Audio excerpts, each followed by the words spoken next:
Yo, yo, yo. Hello. Hello. Hey, man, what up? Not much. Not much. You know what's the best? What's the best? The one day of my life now that I actually have to be up at a certain time and get a decent amount of sleep. Yeah. Can't sleep. Can't sleep. Slept like a baby every night this week. But? Except for last night. Because? Because fuck it. Yeah. I went to bed at 3. I fell asleep at 7. Yeah. 4 hours of just staring at my ceiling and being like, I should be asleep right now.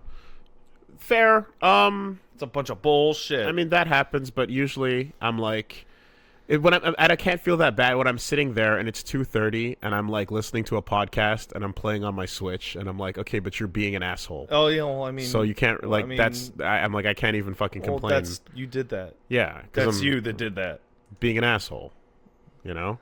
But I wasn't doing that. I was just like, because I think the worst part about not being able to fall asleep for me anyway, is that it always starts the same way, which is like, I'm pretty tired. Mm-hmm. I'm gonna go to bed, and it's gonna be so sweet.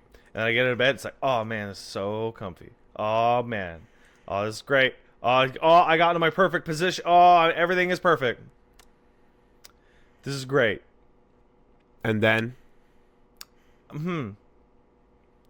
Well, okay, it's getting a little warm, I guess. I'll just move over to I'll just turn over. And then, shit. That just hits me like, I should be asleep by now. Have you attempted sleep aids of any kind? If it's desperate, I'll actually take like I've tried melatonin. Melatonin. That's it. The allergy medication. Yeah, which has drowsiness shit in it. Yeah, because you know how it says like may cause drowsiness. Yeah, that's bullshit. Because it will cause fucking drowsiness. It makes me drowsy as shit. So that helps. But then then I have a lot of trouble coming out of being asleep. Like I wake up and I feel like locked in for a good half hour where I'm just extra zombie. I don't like it. I prefer to fall asleep naturally, man. Says the man who wears his sleep apnea CPAP mask. I was gonna say, you look like a half a mecha pilot in your fucking bed. Listen. And you're talking about falling asleep naturally. If I don't wear that thing now, I can't fall asleep. I have fully crossed over to that point of it, where like if I'm lying on my back, I'm like, I'm sleepy, but I can't fall asleep because like, breathing seems harder than normal because my stupid throat flaps don't know how to open. Huh. So you've now gotten completely used to the yeah, mask. absolutely. And you've now completely embraced... I'm bad at not breathing manually. Like, I'll just be sitting around... You know, you're breathing automatically? At not breathing manually. Yeah. Breathing automatically. I'm bad at it. Okay. Like, I'll be sitting around, I'll be sitting there, playing a video game, just chilling, watching a TV. Paige will be like, what's wrong? I'm like, what do you mean what's wrong? It's like, you just stopped breathing and then went... and it's like, oh no. I just forget to breathe sometimes. That was a skill that I did not fully learn. You don't learn it. It's equipped automatically at birth. Listen, man. I clearly decided at birth on my character sheet to go for some debuffs for some extra points. I don't know where I put those points. Like, but it's the only thing that makes sense. If you unequip auto breathing, you're pretty much looking at like 3 warning messages going, are you really sure you want to take this off? The playthrough will be extra difficult with this option turned on. Are you certain? And then yes and no are inverted so that your cursor's always on no. And yes takes like 5 seconds before it pops up. Yeah. They make really certain that you can't unequipped auto breathe. Well, I did. And I'm going to live with that decision for a bit.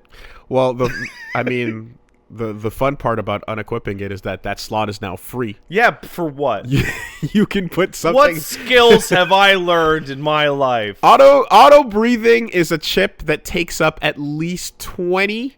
it's a pretty 15 to 20 slots. There's at least 15 to 20 slots now free for other shit. I'm sitting here talking on a video game podcast about the video games that I played. Is that the slot I unlocked? Being able to remember that EGM article from the year 2000. Again, you want chip efficiency. So if you unequip auto breathe, you probably you likely have equipped auto don't shit your pants. No. But hold on. Well, maybe. It's expensive. Is it? It is. And we can do better. Because I'm still at 0. I'm still at 0. You know what? I saw somebody ask in a comment last week on one of my archives, and it was a different conversation from the one we had on the podcast. And it was just, why is Pat so terrified of shitting his pants? Why is it such a real fear? And the answer is the same reason that I'm so terrified of bees. That makes sense. I've never shit my pants. I've never been stung by a bee. Therefore, my whole life I've spent being afraid of, oh man, I bet it's really bad to get stung by a bee and shit your pants. Oh, so I bet it's the worst thing that could ever happen to a person. So wait, are you one of those people where, like, if you flip a coin and it ends up being heads 19 times, you assume that the 20th time it's going to be, like, double tails? I might have been at one time, but that specific example I learned out of my system because yes. I know that odds don't work that way. Yes. So you assume that every day that you are not stung by a bee or shitting your pants means tomorrow it's double as likely? No. Not in terms of likeliness. It's in terms of I don't know what it's like, so I don't know how to prepare for how bad it would be. So the anticipatory doom in the future makes it extra scary every time I get close to a bee and almost shit my pants. See, now there are people that were born stung by bees shitting their pants at the same time. That's right. That can tell you that it's really you move on.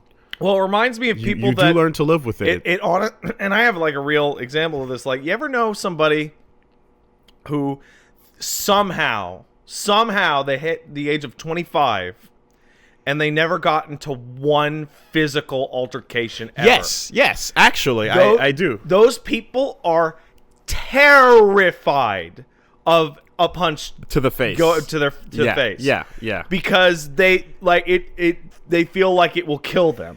Right? Yeah.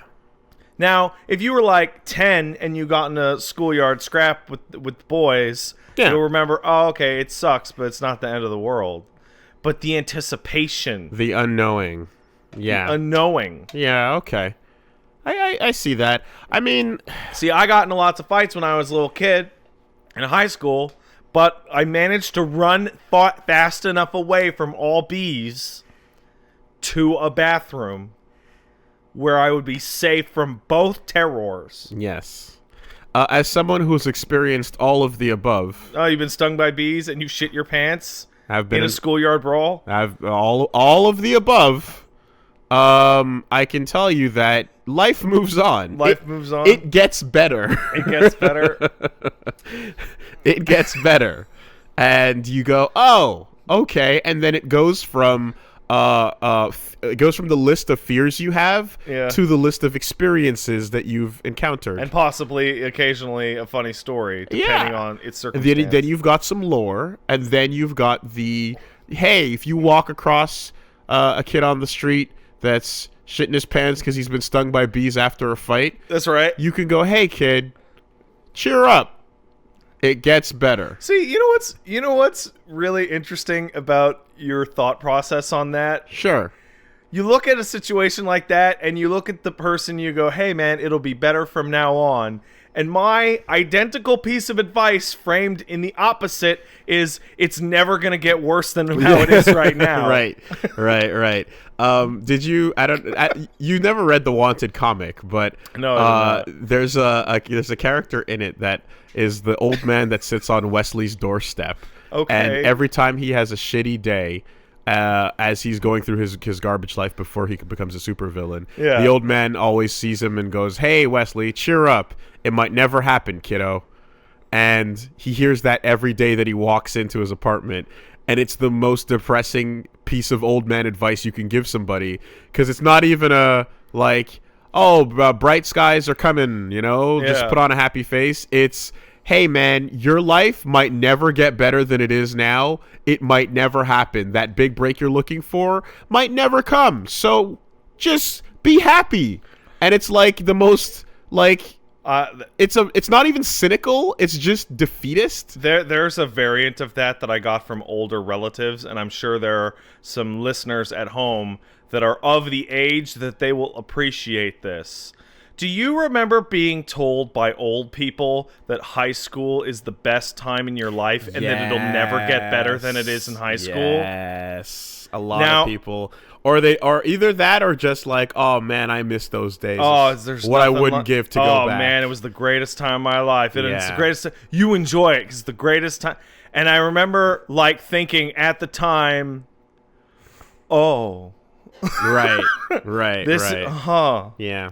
That was bullshit. It's not a universal. That's hell for sure. No. But I mean, again, at least you're not in a situation where you're doing 6 days of school and then cram school during the summer. Yeah. Where those are the days of yore that we wistfully remember. I mean, if you're in a society or a culture or a location or a family situation in which that is the norm, it's quite likely that you're going to go into a profession in which there is very little actual change from that system. Probably. So the distinction is somewhat immaterial in the first place. Because it's kind of training wheels for the crushing that's about to occur. Just like how our school system out here in Canada and in the United States and all that is just fucking industrial revolution training the kids to go work in the factories. Yeah.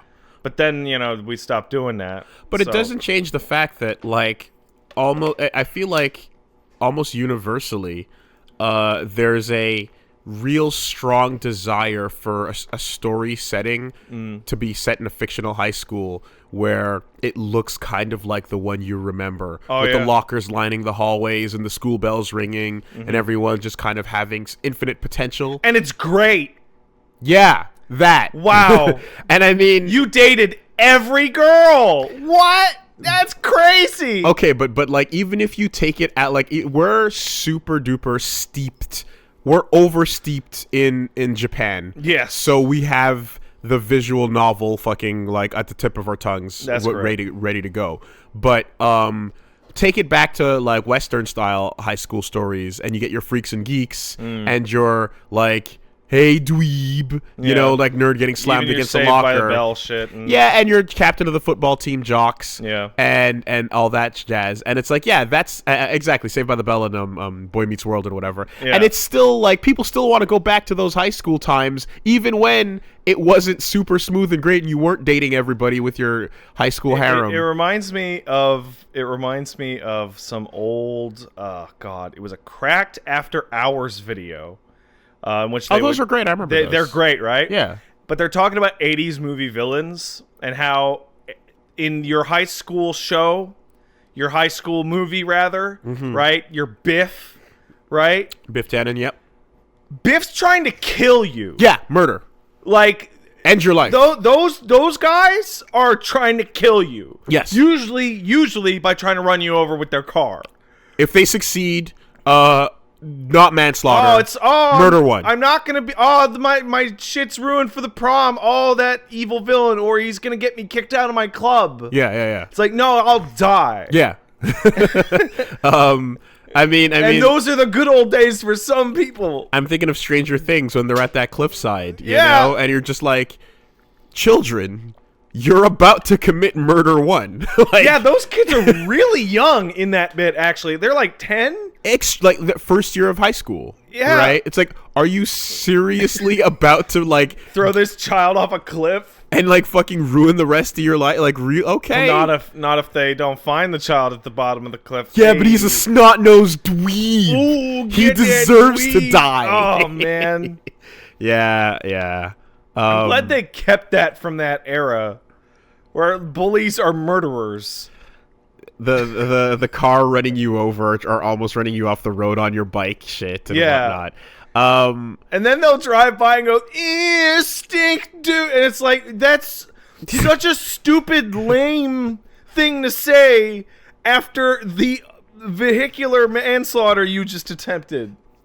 And then if a teacher catches you, it's just like, now, both of you. You're both in trouble. All right.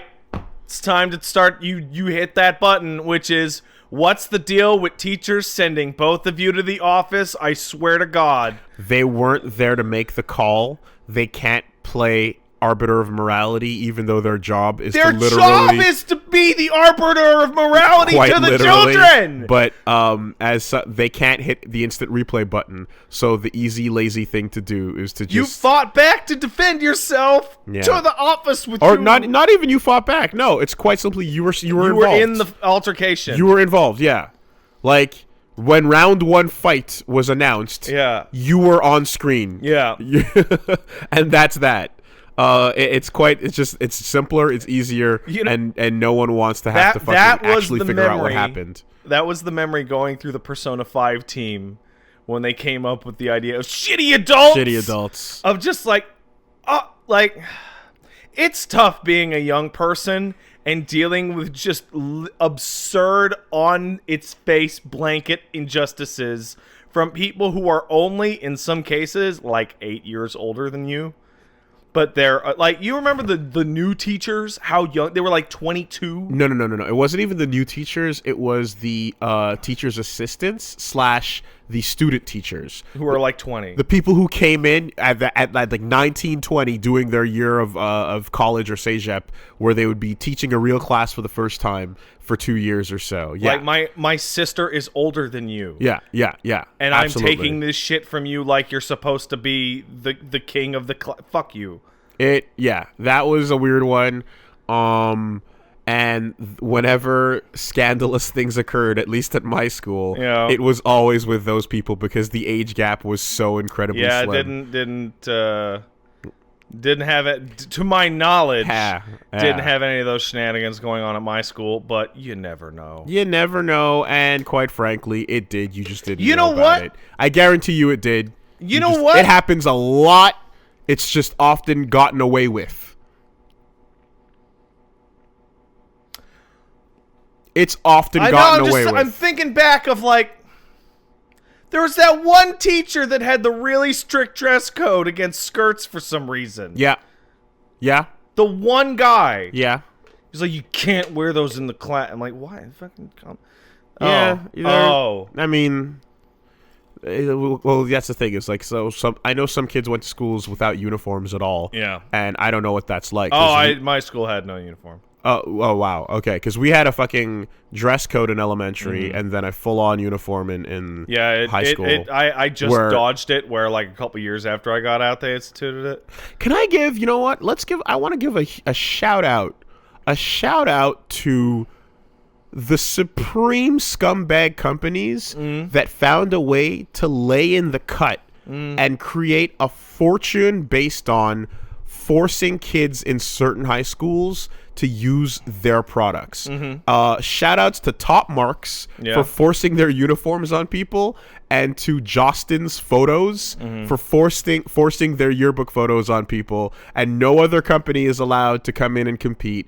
Scholastic as well, where you have to go through them or you don't get your books. It was fucked up. I remember how they market directly to schools and they pay to be there, but then they make it like it's educational and like they're not making a profit when they're making huge ton mega profits. Well, I mean, that's the same thing as the fucking you remember going to CEGEP and just like, you need to buy these books. They're $85,000. Has to be the newest edition. It uses a code for the online thing that we will never use once in this class. And then you get the one cool professor who's like, hey, Jimmy, take this, photocopy it. Give photocopies out to the rest of the class. Hard cut to meeting the copy doctor on the bench right next to Concordia. Because that's where he or she would sit and meet and just in all right, who wants this one? Money later. You want to pay $135 for this textbook or literally known as the copy doctor. That was years ago. I don't know if it's still around today, but that was amazing because it was like you sit on a bench outside the school and a nondescript person will walk up and hand you the goods. Because absolutely. Fuck you. It's a racket. We're running this like mob style. You know what about the uniforms again? I remember because I had just gotten out of high school, and then they were talking about instituting the uniform at my old high school, right?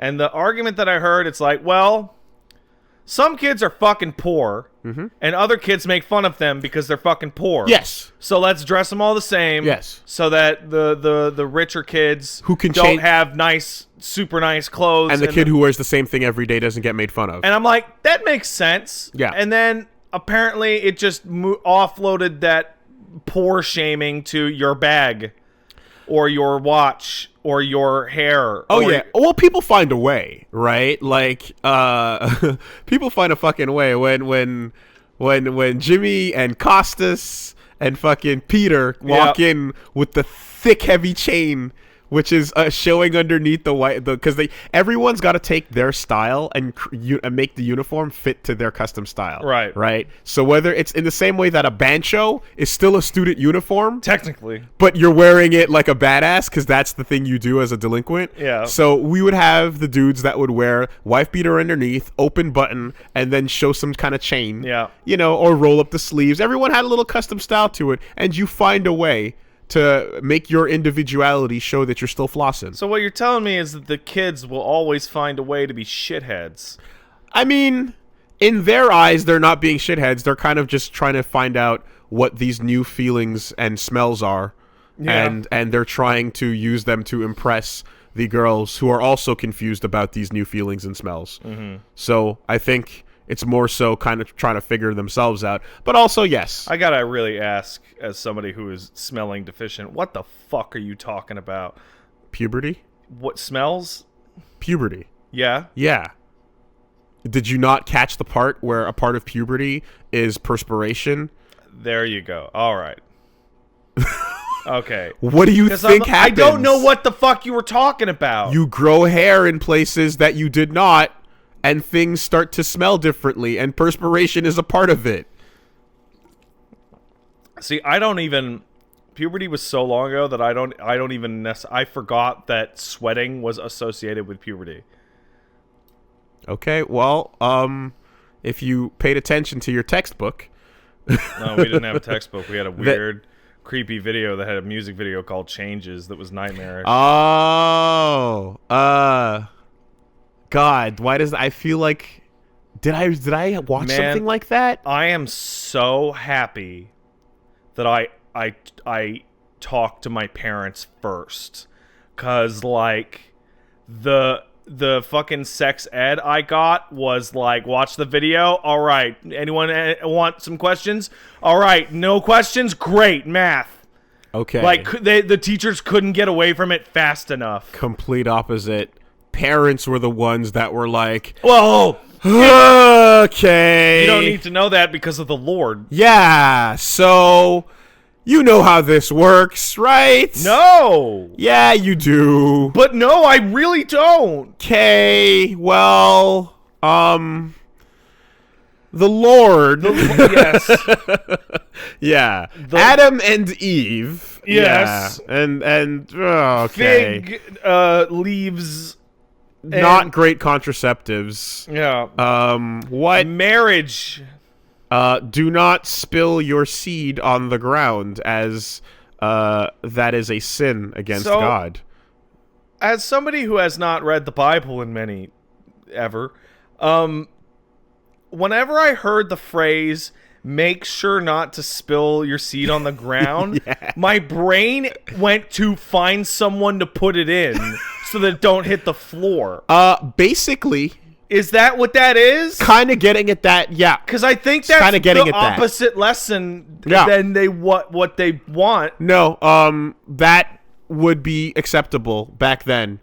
Just find somewhere to put it that is not the ground, and as long as it's for the purpose of creating life, then you're all good. Okay. Well, what if I could throw it on the ground and would create life on the ground? Oh, well, then you're a fucking okami. Oh, yeah.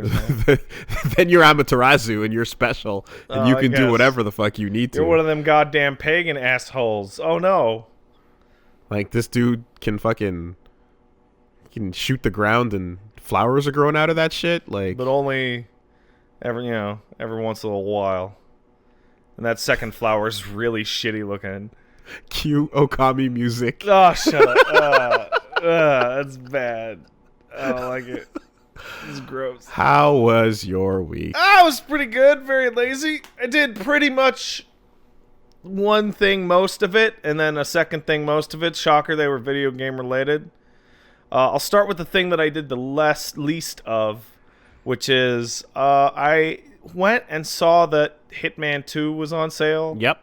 And I went, God, I used to love those old Hitman games. And by old Hitman games, I mean every Hitman game except for Contracts and Absolution. Yep. And went, I actually own Hitman 1. Remember we did the video of it? Yep. But never touched it. And then I saw, hey, did you know that if you own everything for Hitman 1, they ported all the levels into Hitman 2 as a bonus, and you get to use all the Hitman 2 features and little technical things as well. Sick. So Hitman 2 added like picture-in-picture like you'd see in a David Cage game when they find a body when somebody or something. finds something. And now that's in the old... So I played through that. Well, no, I didn't play through that.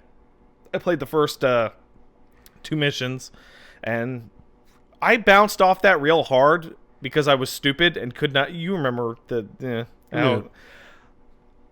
Now that I was in a situation in which I could give it a little more patience, boy, that's a great fucking... Like, holy shit. And they did so much to help that Hitman formula actually work, whereas back in the day, like back in Hitman 1 and 2, it's like, get your guide out, look at the guide. The guide will tell you when so-and-so is going to stand in a certain location. So, and you will look at your guide so that you don't crawl through the level for an hour to find that out. The most ridiculous thing to me was when I played the first Hitman and learned... It's bad. Well, it was when the keyboard controls for walking were not WASD, but were in fact a square radial. So I can't even tell you because I feel like I have to look at the keyboard to remember. But what I do recall, if I look at this keyboard here, is that like I feel like there was like... I feel like it was like... There was a square, so it was almost like WERSDFXCV, you know? And like then like there's an outer circle of like walking slow and then walking fast. Yeah. And then they basically tried to create analog via key buttons. Yeah. And it was too much. Hitman 1 is mediocre. There are some really unbelievably bad missions in that game. But it's fucking cool. As a concept, for the first time you're ever seeing it, you're sold on it, and that means you're going to go through the problems and not really know their problems because you're like, I get to be a hitman. Yeah. Wow, I choked that guy with some wire. Fucking sick. And then Hitman 2 was great. Hitman 2, you're like, okay, I already know what it's like to be a hitman. Now I just want a streamlined experience. But like the bigger things that they added that, I mean, I'm obviously late to the party on this, right? But they added the, what are they called? Mission stories. Yeah. Which are, you click on a mission story and it's like, deliver the vodka. I'm like, huh? So what it is it will put a little waypoint on it. Did you play the new Hitman games? I played, obviously I worked at the fucking company that yeah, was no, making but I the goddamn mean things. the 2 new but ones. the 2 new ones, no. I Okay. only touched a little bit of the first one when it was in an extremely early state, and then with the video that we did. Because the biggest thing about these mission stories is like, okay, deliver the vodka. It'll put a little waypoint that says get a soldier disguise. And then it'll give you a waypoint on the vodka. And then you deliver the vodka. And that is to show you this is one of the scripted interactions that you can cause to make things happen in the level. It's not going to then tell you, now poison the motherfucker or whatever. Right. But they will walk you through like, this is how you get the guy in the plane. This is how you get the guy in the radio room, etc. So with that knowledge, once you've completed that, then you can tackle the challenges, which are one line of dialogue, one line of text, and one screenshot, which is usually a hint of some condition to do in the level. Some get the guy with a spotlight, get him with the booze, drown him in a toilet, whatever. And there's a shit ton of them. And that level of just point me at something so that I don't just walk into a room and shoot him in the face and then leave the mission and be done with the mission is great.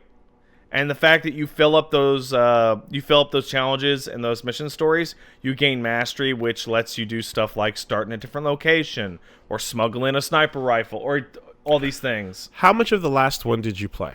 The last one being Hitman 1. No. Well, of the first reboot. Of the first reboot, I played the tutorial and the 40 minutes we played on video. Okay. Prior to that, Absolution. I got what I want to say halfway through and was like, I hate this. Okay. I hate it so much. Blood Money, I put a lot of time Yes, into. exactly. Like as you should have. 2, I put a lot of time into. Did you do the sniper challenge? I did not do the sniper challenge. Okay. Or play the mobile. Nah. Okay. I have Hitman Go on my phone. Never Okay. loaded it up. The reason why I ask is because as a franchise, and I mean, I know I didn't. I felt this, but you don't feel it more. You'll never feel it as much as you do when you're looking at like the build and test. Right.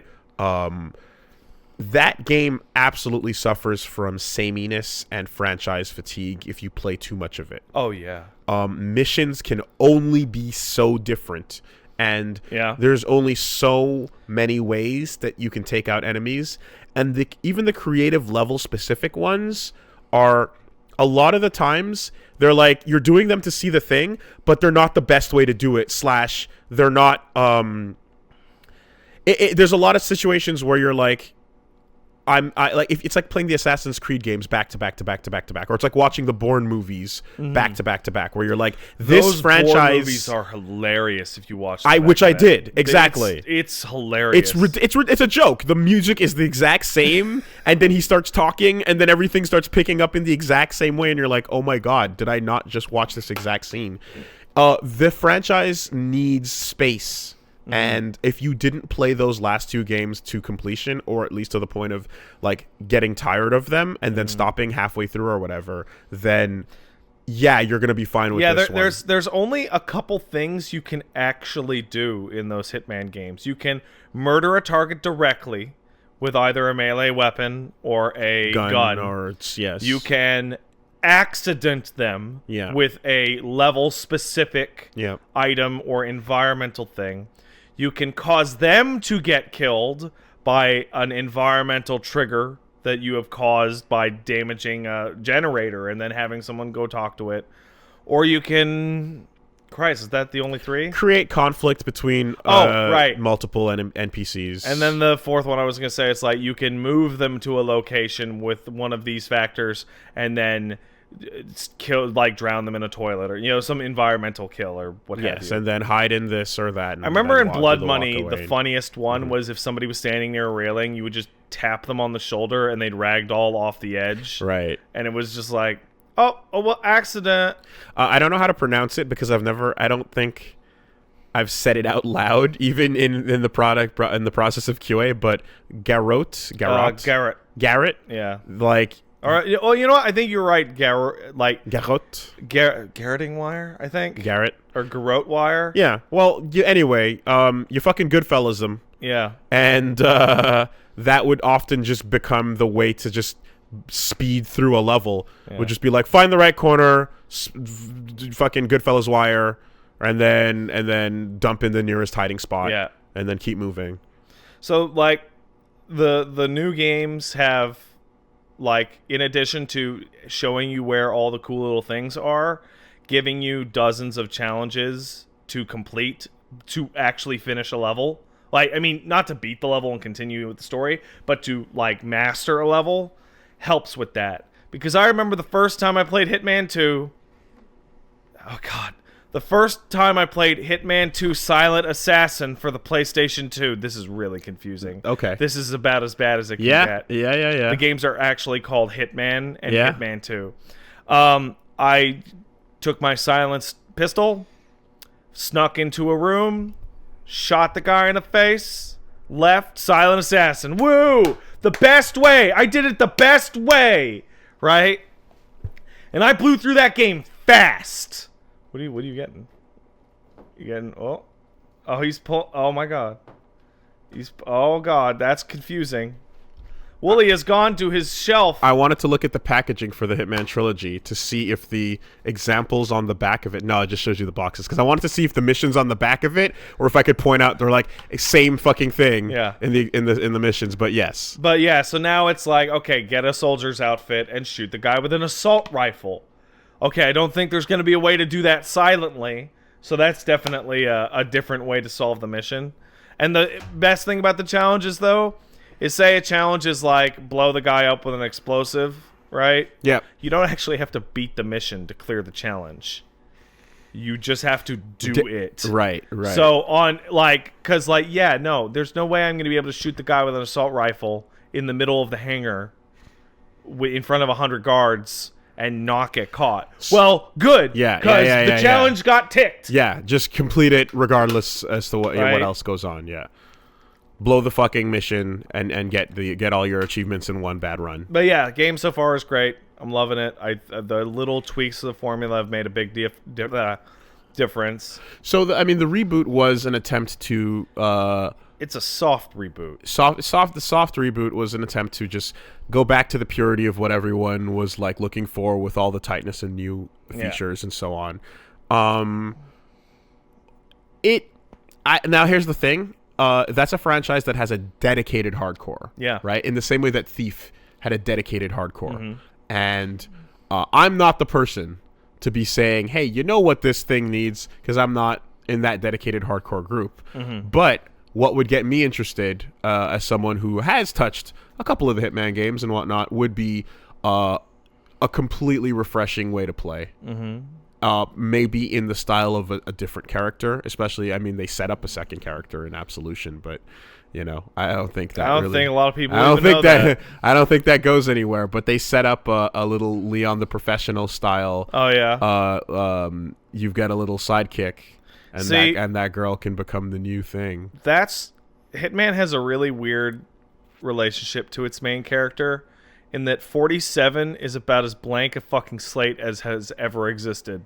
He's a bald white man with a barcode on his back who wears a suit. And his backstory is that he's even more generic. Yeah, his backstory is he's the 47th clone. He's even more generic than your first assumptions. He's a non-entity. Yeah. However, if you gave us a different character, they would almost be too much of a character automatically for that series. I don't know. It's weird. It just the first thing that comes to mind is Raiden gameplay, fucking Gunvolt second. You know what I mean? Zero. You're looking at me weird, but all I'm trying to say is a second playable character. I thought you meant give me Raiden gameplay. No, I'm saying give me a secondary main character that does things a little differently and allows the same environment to feel a little refreshing because they can handle things in a different way. Mm-hmm. I think they'd rather focus on new, interesting ways to murder people. I guess. That seems to be their focus. Yeah, probably. Maybe it's a terrible idea, but I feel like that would be the first thing that would be like, oh, I want to know more about how this new character can handle getting out of assassination situations in a completely different way. Maybe they have dialogue trees. Maybe they have other ways of getting out of things besides tucking your hat down and walking a little bit. That is the one game that did that, and that was very bad, and no one liked it. No one liked that part. Yeah. You know what? Leon the Professional. I don't know if that's going to happen, because I think back, and you described the dedicated following. This is a game series that had 4 games in a row that were all exactly the same, and people loved them, and they sold well. Yes. And then they went, hey man, let's shake it up. Let's make it modern. Yeah. And it was a fucking critical and commercial train wreck. Yeah. And then they were like, let's make it just like the old games. And it was a critical and commercial success. Yeah. The funny thing too is what I'm describing is soft what happened in Thiaf. But the version that got out, the version that was released, was a gimped ass version of it where whereas the original that had this, there was actually a protege character. There was a protege character in Thiaf. Have you played? I have not played touched Thiaf. Any? Okay, Thiaf. For the I'm talking, it's Thief 4, but we call it Thiaf. It's been a minute, so the people might be wondering what the fuck that is. There's a protege girl that's kind of like an up and coming thief that is under Garrett, and basically ends up being like central to the main plot, but ultimately not at all being anything interesting by the time the whole thing wraps up, and like just becomes a weird MacGuffin. Oh, wonderful. And originally there was talks about like having her playable and having it be a bigger deal in a different way, and yeah, and I think that a lot of the time, what's cool about introducing a new character that's playable alongside the old traditional one is that you can try out wild new ideas, and no one's going to necessarily be like, well, you're taking away. No, because if 47 is still there, like Dante, then why not fuck with Nero? You should play Dishonored. Right. Because Dishonored 2. you are describing exactly what they did with Dishonored. Yeah. And that's it. I'm like, you give us a Nero and you do some crazy wild new ideas, then Dante's still there, and people are like, yeah, that's Dante. Now it's like, give us Nero and Dante. Oh, but you're gonna give us our crazy new idea. Okay, here's V. Yeah.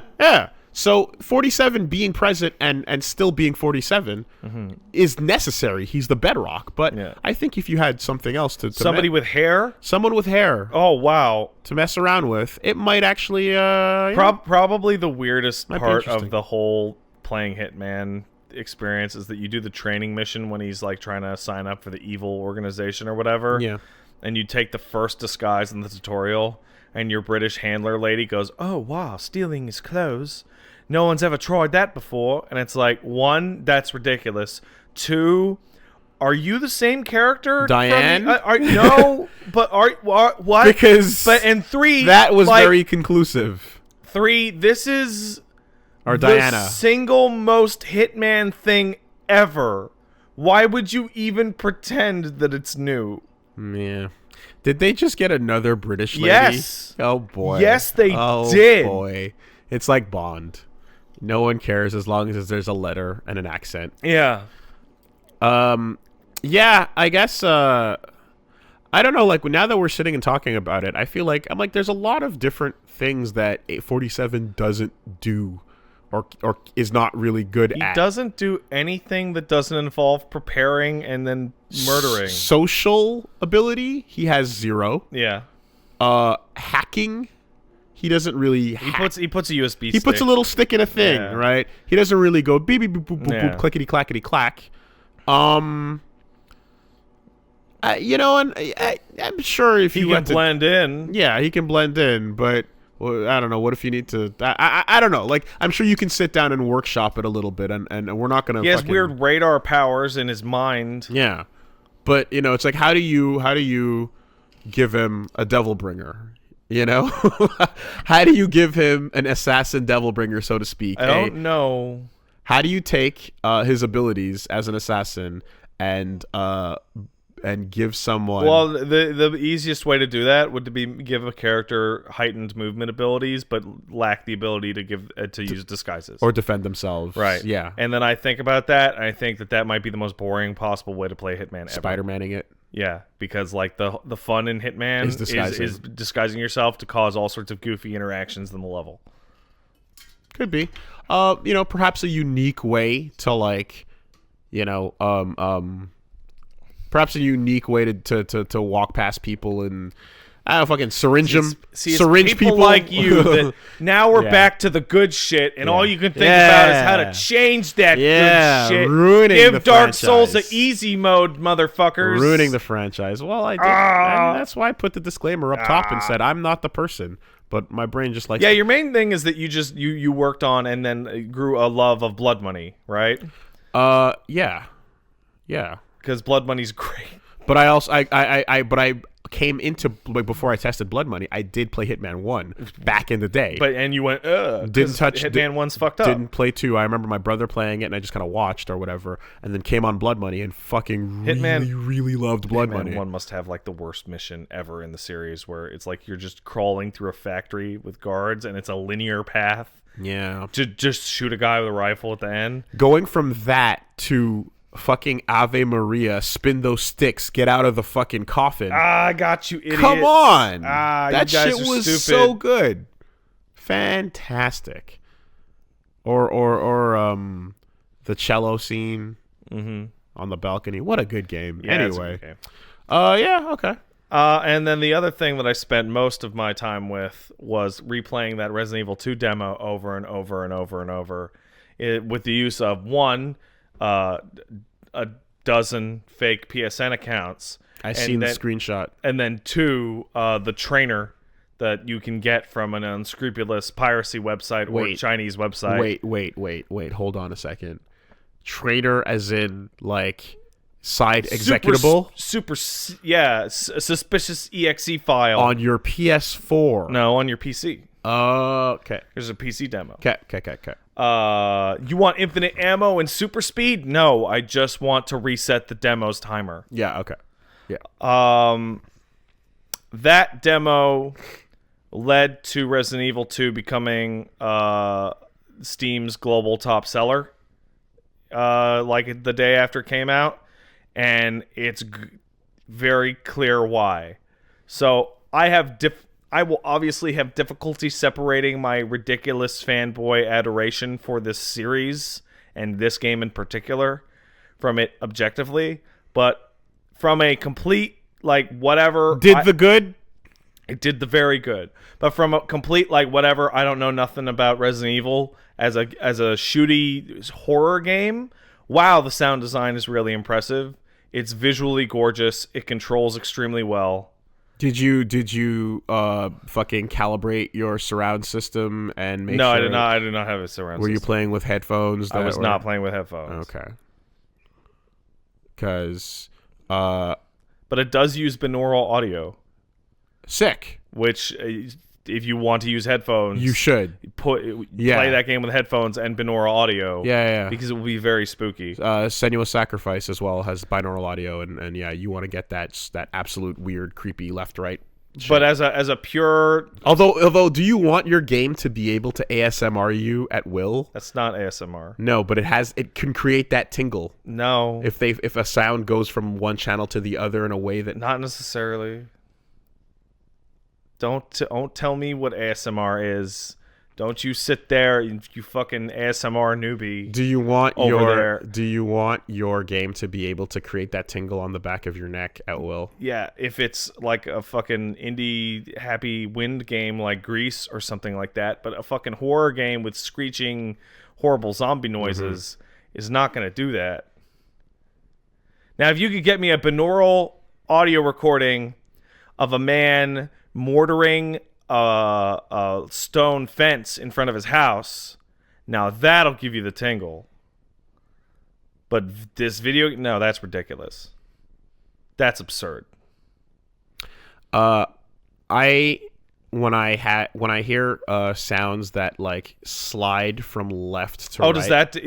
Is it just the sound moving? The sound sliding from left to right in my ear creates a tingle right as it hits the middle point. Oh, that's so weird. For me. Wow. I thought that was universal. No. See, the whole thing... Oh, okay, here we go. I know what ASMR is, though. But ASMR is like dozens of different triggers. At this point, it's been... So many people have been like, what the fuck is this? And it's come up, so I know, yes, I get that. Yeah, part. but the people at home may not know. But the whole point is that, like, that may work for you, but it won't necessarily work for somebody else. Fair enough. All right? And ASMR is not creepy sex shit. Stop it. ASMR is pure. It's pure. It's Watching people chew and whisper and make noises. Yeah.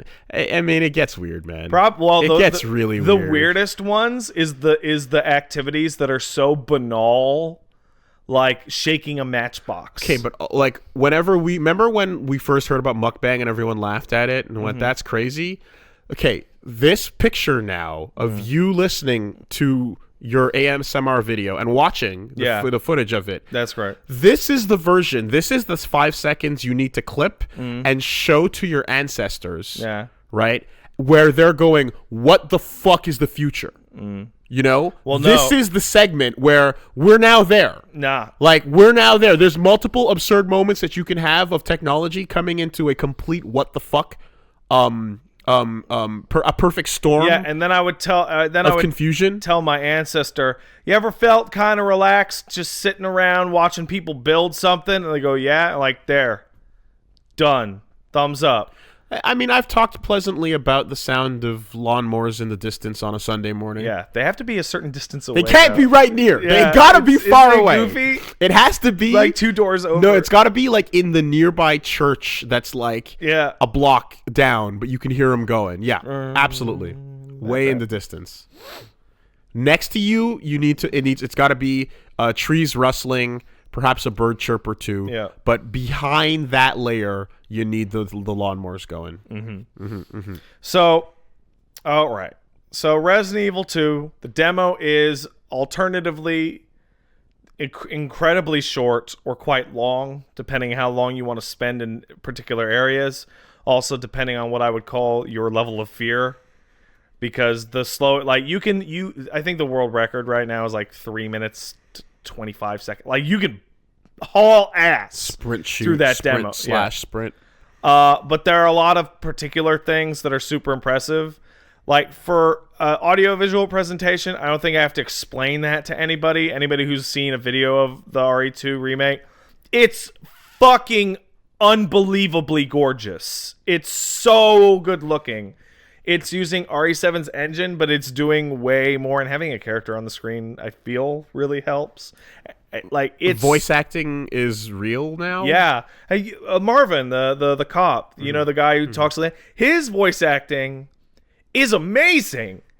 It's really, really great, as well as his facial animation.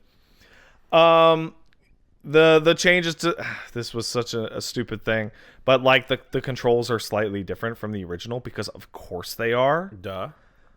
And I was originally like, no, but they're no. Like it took 1 second to get used to them and go, oh, okay, these controls are good. So where does the crazy kick in? The crazy for like What the remake was potential. what was not? Well, perfect? I'm trying to go for like Positive first. positive, Fine. like overall, Fine. because it's nearly universally positive.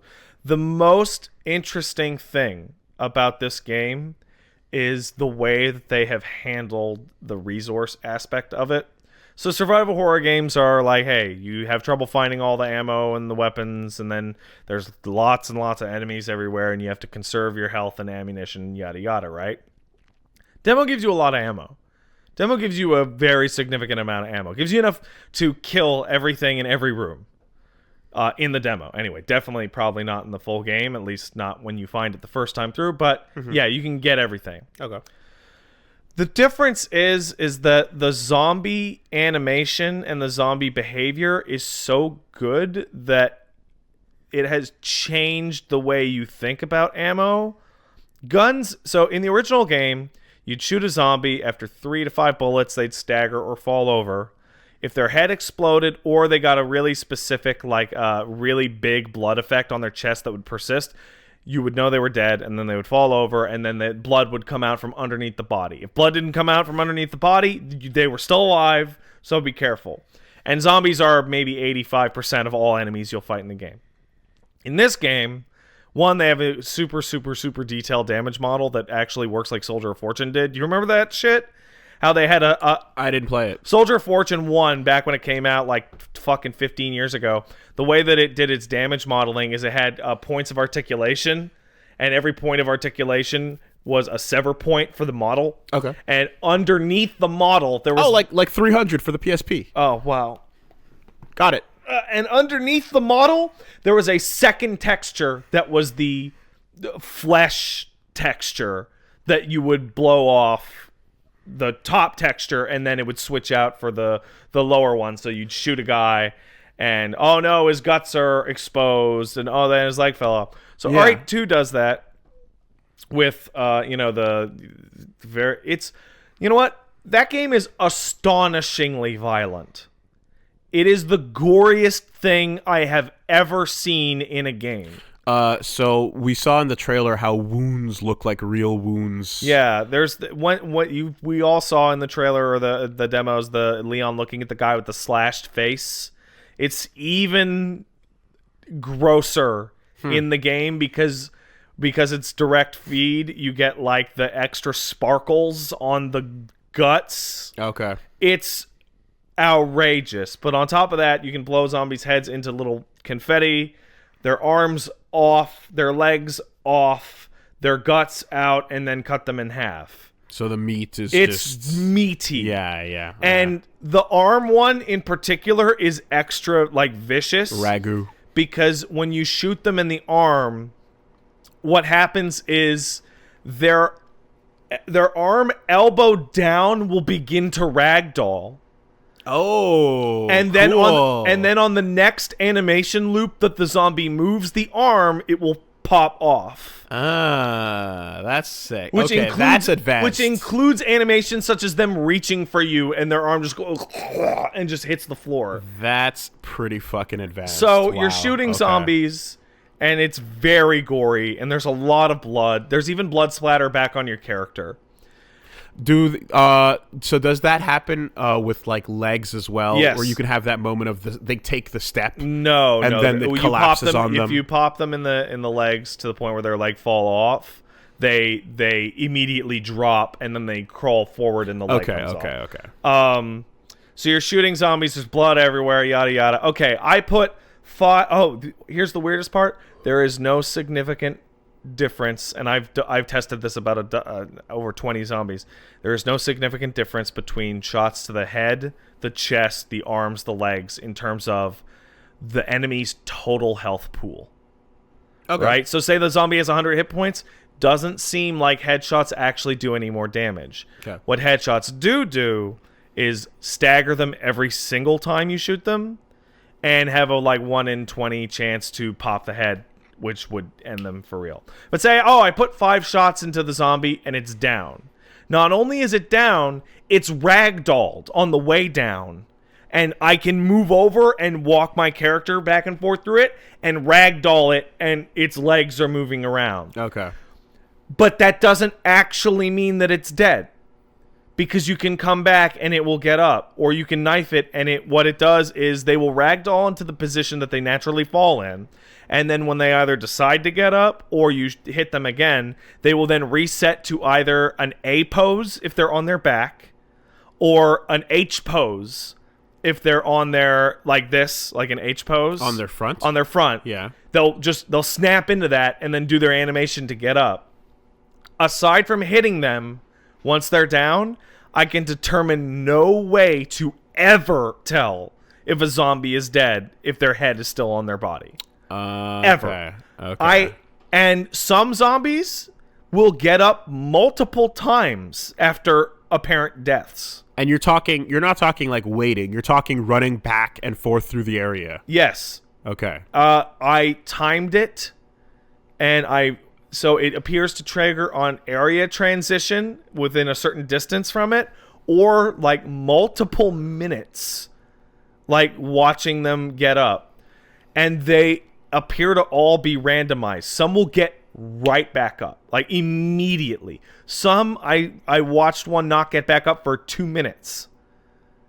So unless their head is destroyed, So always destroy the head. or because you don't really actually have that option, because even if you shoot them 9 times in the head might not necessarily explode, right? And knifing is just... And knifing is a solution. So every zombie that you want to make sure is dead, knife on the ground after it's down. Yeah, okay. But knives have durability. So And okay. there's this, and so if you never got grabbed by a zombie and you just checked them every time with a knife, you'd have more than enough knife durability. Easy. What about just legging everyone So and then running by them? I found people talking that in an old interview they talked about how they don't want guns to be the solution that they used to be. So the fact that, okay, I popped everybody in the chest and they all fell down, right? And now the area is cleared, and then you come back and most of them are now still walking around. Yeah. The thought then becomes, well, what if I just pop 3 bullets into everyone's fucking feet? Yeah. But then you have the issue of, now I have entire areas coated with zombie floor. Zombie floor. Yeah. And they will touch you and grab you. Right. In addition, I went into like bigger rooms and just like kited zombies around for 5-10 minutes. Like, okay, there is a lot of work that's gone into this enemy behavior. Some zombies track well, other zombies track badly. So some zombies beeline straight towards you. Every time. They have, like, you are essentially like a homing beacon for the enemy's animation. Other zombies will only go within a approximate direction. So you will see zombies looking at you because they have head tracking, but walking into furniture and slowly turning to face you in a roundabout way. Weird. And that also appears to be random. Okay. Their speeds are not consistent. And they also have a lunge within a certain radius of you that your dash is faster than. So if they lunge at you and you dash in the complete opposite direction, they'll miss. And if you're dashing and zombies grab you from a 90-degree angle from your left or right sides, there is a specific non-damaging animation where they do get the grab, and your character manages to keep rushing and, like football, push them off them. Okay. There is so much detail in this one enemy type. It is so awesome. And it sounds like, I mean, saying that it's 85% of what you face. Nearly. They want it to be a persistent nuisance as opposed to a grunt that you're cutting. There are through also along the way zombies that are on. progress. There are also zombies on the floor that you can shoot, and that will wake them up. And there's zombies on the floor that you shoot, and they're part of the environment because they are triggered to wake up later. Right? So there's the very first zombie you meet in the demo. It's the cop banging down the door after the guy gets cut in half. Yeah. You can see that zombie's model in the room prior. Right? You walk past it, right? And then it attacks you, and then you see it move from its spot. You can hit it as much as you want. It takes 0 damage. It's only going to get up when the time. It's only going to get up when it's time. So there's no easy way out, right? There's some zombies that will get up when it's time, and you can trigger them early. But there's others that won't. So I'm looking at this, and I'm looking. Okay, here's a locked door with a chain. Here's a locked door with a key. So I'm going to have to go through this hallway at least 4 times. And there are enough enemies in here that don't get up. There are enough enemies in here that if I put them down but don't really put them down, that even, let's say the entire RPD has 50 zombies. They will be a nuisance for the entire time you are there because it is unlikely that you will ever manage to make an area actually clean. Like, that's a big part of the old games, is decide, hey, I'm going to use this first floor staircase room a lot. It's right next to a save point. It goes to all these areas. I'm going to kill everything in here so that I don't have to deal with it. Spend your durability, spend your weapons. They have taken the... Yeah. So, but with the improved shooting, like, oh, that's going to be really easy, right? Well, the improved shooting doesn't make it easier to kill them because they still take just as much damage no matter where you shoot them. And they have now made it so that keeping areas actually enemy clear is very difficult. In addition, zombies can follow you from room to room. Like, there are transition points that they can't get through. Like, they can't climb through windows. They can't break down certain doors. But they have free, slow wandering within a certain very area. Difficult or impossible? Because, like, if you destroy all of your shit to clear out a room... Okay, certain areas are actually impossible because they have undead... Like, there's a library at the very end of the demo. It's the last room. There are 3 zombies in there that attack you, and there are 2 cop zombies on the floor that can't be damaged. Okay. So it's like, okay, well, those 2 will wake up later. Yeah, okay. And there's not much I can do about it. I can kill these 3, and I can pound them into dirt and turn them into goo. And they're done. Are there any other enemy types in the demo? None in the demo. You see a licker for 1 second as it crawls by a window, just like in the old game, but they changed the location. Is there a chance that the other enemies have this much insanity put into them, or is it just not necessary? There is. They're much more straightforward. So I have decided to go down the insane path of reading up on all of the leaked achievements and all of the data miners. Okay. And so in RE2, zombies are most enemies. Then liquor is your second most common enemy. And then you have your dogs. Then you have your plant monsters, your spiders, and your bosses. Like, it's actually relatively... Oh, and your naked zombies, which count as a different enemy type because of their speed. Naked zombies can almost run at you. They're very fast. Oh, are Crimson Heads in this? Crimson Heads are not, because Crimson Heads are actually lickers. Okay. And they have also they've taken the idea of the Crimson Head of like, what if that zombie gets up back later, and turned it into that long scale mechanic of just enemies just don't die. Okay. There's an achievement in the game for blinding a licker by damaging their sense of sound. Because lickers are blind, and so I imagine that is throw a flashbang at a licker, and it will completely screw them the fuck up. But I don't have enough footage of them. I know that lickers have the ability to crawl on any surface, and also jump all over the place. I don't know if spiders are still in the game. That would be depressing. But it would make a lot of sense that zombies got all this extra attention. It's crazy detailed. Like, it makes the molded in RE7 look lazy by comparison because, well, the molded are not a good enemy. They're bad. Especially since they're the only enemy type in RE7, and that's pretty dull. I'm wondering about the dogs. Dogs? You know what? There's also an achievement for shooting a dog out of the air. Which is something you used to do a lot. Yeah, when they do the lunge. Yeah. They likely do not have the level of damage articulation that the zombies have, because they wouldn't be able to walk on like 3 legs, probably. I've seen dogs walking on 3 legs. Yeah, I've seen dogs walking on 2 legs, actually. Yeah, fuck that. But these are zombie dogs. They're not very smart or coordinated. I wonder if the plant monsters are still there. I hope so. So you have all of that mechanics, right? All of those. And though it's not in the demo, you will, for periods of time, be being chased constantly by Mr. X, the big-ass tyrant in the green trench coat. And it makes me think of, like, okay, we have a situation in which you have to be running through areas, but you can't be sure that enemies that you killed are still dead while being chased. So, like, it creates a really nice situation in which areas that should be safe are not actually safe. Right. But you have to go there because a guy is behind you. Okay. Well, it gives me great faith for this demo. Do you have... this game. So you said that you had the dash and stuff. Do you have the same level of crazy maneuverability that Mercenaries introduced? Which Mercenaries? RE5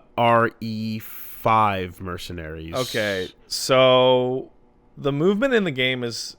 Well, I mean, it's obviously unique because, like, in RE5, you still had left-right movement, but like, and then run forward. But right? like later on, I've seen literally like on the ground prone shooting. Oh, that's rolling, RE6. That's RE6. RE6. Okay. Yeah, you rolling, do not, no, fucking back. Absolutely not. Okay. You have a walk. You have a jog. I wouldn't even call it a sprint, and I shouldn't have called it a dash. It is a jog. It is a leisurely jog. Okay. And the biggest difference is that it's the only RE game ever that you can spin the left analog stick and your character will run in a circle, where left and right are not tied to your camera. There's no tank controls. Tank controls are completely gone. Yeah. This game's going to be great. Also, in diving in the data mining stuff, there's a true ending. People have found scenario data, which means the zapping system might be there.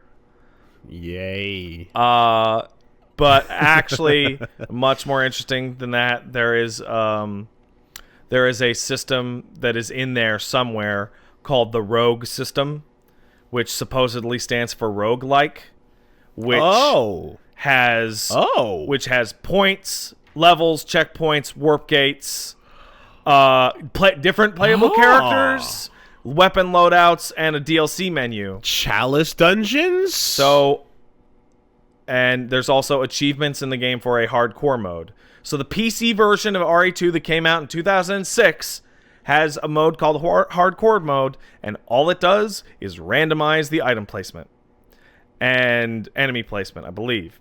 Maybe, and I'm not sure about that one for the PC port. Okay. But okay, all they have to do to make this game just the fucking best forever is you hit a button and items randomize automatically, enemies randomized to a degree. Yeah. Holy shit, that's it, dude. That's it. Yeah. You're done. Because the biggest problem, like, look at the bullshit people do to Dark Souls to make it replayable, right? Mm-hmm. Why? Because they can't get that same feeling again. With survival horror, every item is in the same place. If you know where all the ammunition is, you know that you can kill everything in the game. Yeah. Or not. Yeah. And you know, okay, I need this many bullets for this room. I need this many bullets for this room. And it becomes a formula. Yeah, no, that creates the infinite replay where your skills are not based on your memorization, but they're based on your actual problem solving and adaptability. Dude. Yeah. And they also said that That'd be a really good idea. And Tofu, they showed the Hunk and Tofu in the trailer that That's on the docket. Right? Yeah. And there was one more thing that I am now... Oh, right. In the demo, they've data mined the phrase... I'm done after this. They've data mined the phrase classic camera mode. Which I am going to assume... Are you taking a piss? What's going on here? Oh, he's going to the fridge. Which I am going to assume is the big unlockable that they're... so in the interviews, they've said that we have a big unlockable planned for everyone after you beat the game. It's quite possible that the game will have a fixed camera mode like the old games. AKA the number one thing. The number one thing that people like me still wanted. And I remember thinking, wait, how the fuck is that going to work with the new shooting? And then I died in the demo. And when you die in the demo, they offer you assist mode. And assist mode has the most aggressive auto lock-on aim assist I have ever seen in a game. Oh. You aim at a zombie and it just points right at their head. Yeah. And if you hold down on the analog stick, it goes to their chest, and if you hold down on the analog stick, it goes to their legs, and it essentially works the same way that it used to back in the day. And I bet that's in there so that you can play it with your fucking classic camera. And you don't have to think about the aiming. Because literally all you do is you would aim at an enemy, and then you could ballpark from the view. Yeah, where? What part you're aiming at. Yeah, okay. And that's all that it would take. Fuck. And if that's in there and all of this other shit, that's like 5 games, man. Well, here's the other part. When you go through the effort of making all of this anyway, and it seems trivial to add a basic, put the camera here, put these limitations on your controller, now you've got a new mode. So it seems trivial to add that. So you would think, but the classic camera stuff is a lot more work than you would expect, because it becomes about directing. So take, for example, what's the best example? The first liquor scene in Resident Evil 2 in the original. You see the liquor run by the window, right? And you go, oh, scary. You go through the door, and then the next shot from your fixed perspective is an upper view of something looking in the window at you, at the doorway. And you're like, oh, and that camera angle never repeats. It's only there to make you look like you're being watched. You then run forward and you see that there's a corpse and there's an L, but you can't see what's on the other side of the L. You examine it, you hear dripping, you walk forward, you see blood coming from the ceiling, but you can't see what's on the ceiling. It becomes the scene is directed. Yeah, it becomes about directed. There's a lot to direct, and since so many of the areas are different, you can't just use the old camera angles. You also have to work in the fact it's you have to be able to see your character, and you have to be able to see enemies. Okay. Regardless of the directorial choice that you made. So it's, from a technical perspective, no, I don't see it being a lot of work. From a design perspective, yeah, it would totally be a lot of work. But I hope they did it to put it in there. Okay, now, what isms made your inner fucking little nostalgia baby go...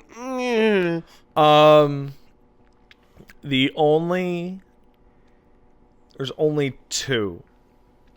One is, I know that the game will, right after the demo, the game will open up and allow you to explore the RPD more freely. I'm not a big fan of how scripted the first hour of that game is going to be, where you have to go through the right side of the RPD, then you have to go through the left side of the RPD, you know? Now, granted... It used to be more open than that. Used to be able to just pick any unlocked door. Okay. Right? Now, granted, the path that they chose mimics the best way to do it in the old game. And there are tons of locks and things that you can't unlock, so you will have to backtrack. But it's a little linear, and I don't particularly care for it. The other thing, and here's a really fucking nitpicky thing that I think they're actually going to change, is that the way that you walk into the RPD in this version of the game is a way that neither of them walked in. Like, they just walk in through the front door, through the front gate. And in scenario A, you actually got in through a side entrance and then came under this weird alley and then exited out to loop around to the front door. And then the other character comes in through the back, through the parking lot. Hold on. There's a reason why this matters. And the reason why it matters is because the creepy little alley that you used to run through is where you encountered an Easter egg character that would unlock your costumes. And if he's not there, then it's a bummer. So I actually know the area you're talking about based on Umbrella Chronicles. Yeah. So, yes. Right? Yeah. The truest experience for Resident Evil fans. Pure. You know that game had a fucking tofu mode? Where you could replace everybody with tofus? That's fucking great. Isn't it? Brilliant. But yeah, no, this game looks hot. And there's probably... It feels like Capcom knows it's a slam dunk, so they're confident in keeping a bunch of features hidden until release, which I always think is really cool.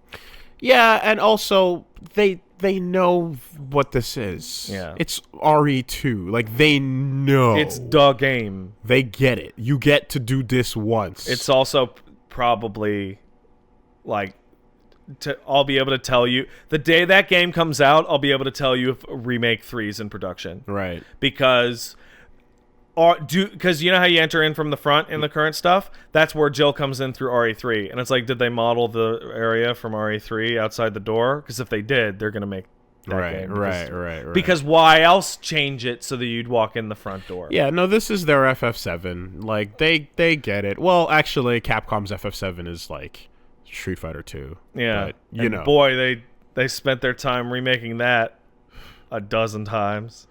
They could still make a game called Street Fighter 2 and just make it. Like, they did HD remix, and then they still put out Super Street Fighter 2 Turbo, the Final Challengers. Yeah. And then they could still do it again. But what I mean is, like, new stages, 3D model, like, just take... Yeah, they could just do it. Just make a thing and call it Street Fighter 2. Yeah, they could. Yeah. But yeah, my final thought is, like, I see no reason not to just get really, really, really excited for this game being everything that everyone expects it to be. Which I think is about as high praise as you could say. Game's going to be good. I wonder what happens if we fast forward a couple of years and we have an RE3 remake, and then we're on the cusp of a 4. No, then you would be on the cusp of a remake, which they have already talked about. 3 make. No, of remake of the remaking the first game again. Oh, why? Because this game is so different from that it would be a different game. But that was good. It was. And so's RE2. Would you actually want... Think about this for a second. We are now so... Like a dream-make. We are now so much... We are like twice, if not 3 times as far from the original remake as it was from that RE1. That first one. So, but here's my question is, having played a fun and good remake of RE1... Do you actually want or need this in your life? No. I would prefer if they kept going with some of the weirder games that were not good the first time to make them good. Like Code Veronica. Yeah, okay. Right? Yeah. Or Zero. Fix the shit that needs fixing. Right. Yeah, sure. But so you want to know what I really, really want? I want them to do 2, and for it to blow up. I want them to do 3, and I want it to blow up, and then I want them to do 8 in this exact style. Because this style is the best of all worlds in terms of the tone and mechanics of the older games, but the control and the look of the later games. See, the problem is that 4 carries a weight and a gravity with it that 2 does. Don't do this to 4. 4 is great. 4 is perfect. Don't do it. That'd be baffling. What would they even change? What do I know? Yeah. Okay. That's pretty much it for me. Okay. Oh, also Raccoon City is Montreal. Did you see that? No. Wait, yes. Did you see that? Yeah, but what's that screenshot from? That screenshot is from the lookout point infested with raccoons. That's crazy. That's crazy. That's literally a screenshot of Montreal. Yes. Yeah. That's interesting. But it's the lookout point infested with raccoons, man. But why? It's Raccoon City. I know. That's an inside one for people who don't know, who live here. Where that point that they're standing at to see that view is the place where the literal raccoons are all around your feet, and they're hungry, and they don't care. But what I mean is like, is there any part of this production that is related to the city in any way, shape, or form? Then why would they just grab? They just grabbed a skyline from one of the team's vacation photos, and it happened to be here. And the wildest thing about that skyline, by far, is that if Raccoon City is Montreal, if you look at the title screen of Resident Evil 2, you can see the building that had the grocery store I used to work in. Oh no, Wooly. Oh god. Why did you do that? Go ahead. But okay. One of those skyscrapers had the grocery store that I used to work in. You can literally see it. So I can literally see that cursed old grocery store in Raccoon City. I hope they all got eaten. That is Montreal. It has never felt more in my life that something that was obviously not made for me is being actually literally made around you. This, like, that part makes it feel like fate. Like they know. But they can't know, right? That'd be ridiculous. That'd be silly. Just wait for the third game to have the room that is your house. At which point that gets really uncomfortable and strange. But hey, yeah. Yeah. How'd they get that information? That's, you know what? Yep. Okay. That's fine. But that's it for me. What'd you do with your number time, one fan? Well, for one thing, I finally got around to watching Into the Spider-Verse. Yeah! And that's a great film. What a good movie. What is this tone? It was really it's the tone of, like, this is one of those things that would have been straight to DVD that people would be talking about, going like, "Oh man, you got to go watch this." Like a DC animated movie or something. Exactly, except they just said, "Fuck it, let's throw it in the theater." And then they threw a ton of money behind it. And it was a good job, and they did a good job, and that was the right move to make. But I feel like this is something that would have been ignored and forgotten, and otherwise just like, oh yeah, loan the DVD to your friend, the Blu-ray to your friend sometime. I don't know. The animation is so expensive. Like, I don't think you would have seen a version of this, but it wouldn't look the same. It's super expensive, yet it's not 60 frames per second. No, it's very intentionally not. Yeah. Kind of like CG anime as well, where you're like, but just render more frames though. Just render more. It's crazy expensive. Now do you see what I was talking about, where the backstory moments are the absolute best parts of that movie? Yeah. And Into the Spider-Verse does what, like, the fact that I looked at that premise and went, oh, that's the most comic bookiest thing ever. And we're definitely ready for that because we've seen enough comic book movies. But this is unapologetic about, I can tell just based on the trailer, it's unapologetic about being nonsense in every possible way. Some goofy fucking comic book shit happens in that movie. It does not give a fuck about being complete nonsense at times, and that's perfectly fine. You're supposed to feel like you're watching The Incredibles or something like a cartoon that's you're fucking into, you know what I mean? Like, you're not trying to make these leaps in logic about like how that machine works or how expensive it was. It's a big evil science machine. Shut up. Or like what Wilson Fisk's skeleton looks like. Like, who cares? Very much don't think of that. I love how exaggerated he looks. It's fantastic cartooning, and he looks like a Looney Tunes character. For years I've been fucking whining like a baby for Miles Morales to get some love. And he's getting a bunch of love lately. Boy, does he! Well, but it's all. But like in the PS4 game, it was like side love. Side love. This is main love. Yeah. Big love, and it was like super direct and super fun, and it was really really nice because after going, like, I went to go see it with Steph, and after I had talked about this character for so long, after literally it was like after every Spider-Man appearance on the big theater, on the big screen over the last like decade, I'd be like, okay, so here's what this character is. Where's Miles though? Okay, and there's did you see Donald Glover? Right, so he plays. They thought he was gonna be, and then you do the whole thing and you walk through the whole deal, and it's like, okay, cool, and then now like you get to just sit back and watch and go, oh fuck yeah, now I see what you're talking about. He's cool, and he fits into the good young clone new version group as opposed to the shitty fucking garbage ones. Yeah. I love his like him and X-23, him and Laura are like, they escaped from the clone ghetto. You guys are great. You're doing it. You're the new kids. We love you. Yeah. And then everyone else is the clone ghetto is awful. Riddled with There's shit. a lot of Spider-Man in there. Riddled with Dakins and fucking just awful trash, but how many Wolverines are in that? At least one. But they got away, and multiple writers over the years helped make them fucking work. I think Spider-Verse's Uncle Ben twice, actually, because Miles gets two Uncle Bens, essentially, are the best. So yeah, I guess, I mean, this isn't a spoiler cast, but it is definitely this is an acknowledgement that, like, you can throw these movies up in the theaters and they're not going to disrupt anything.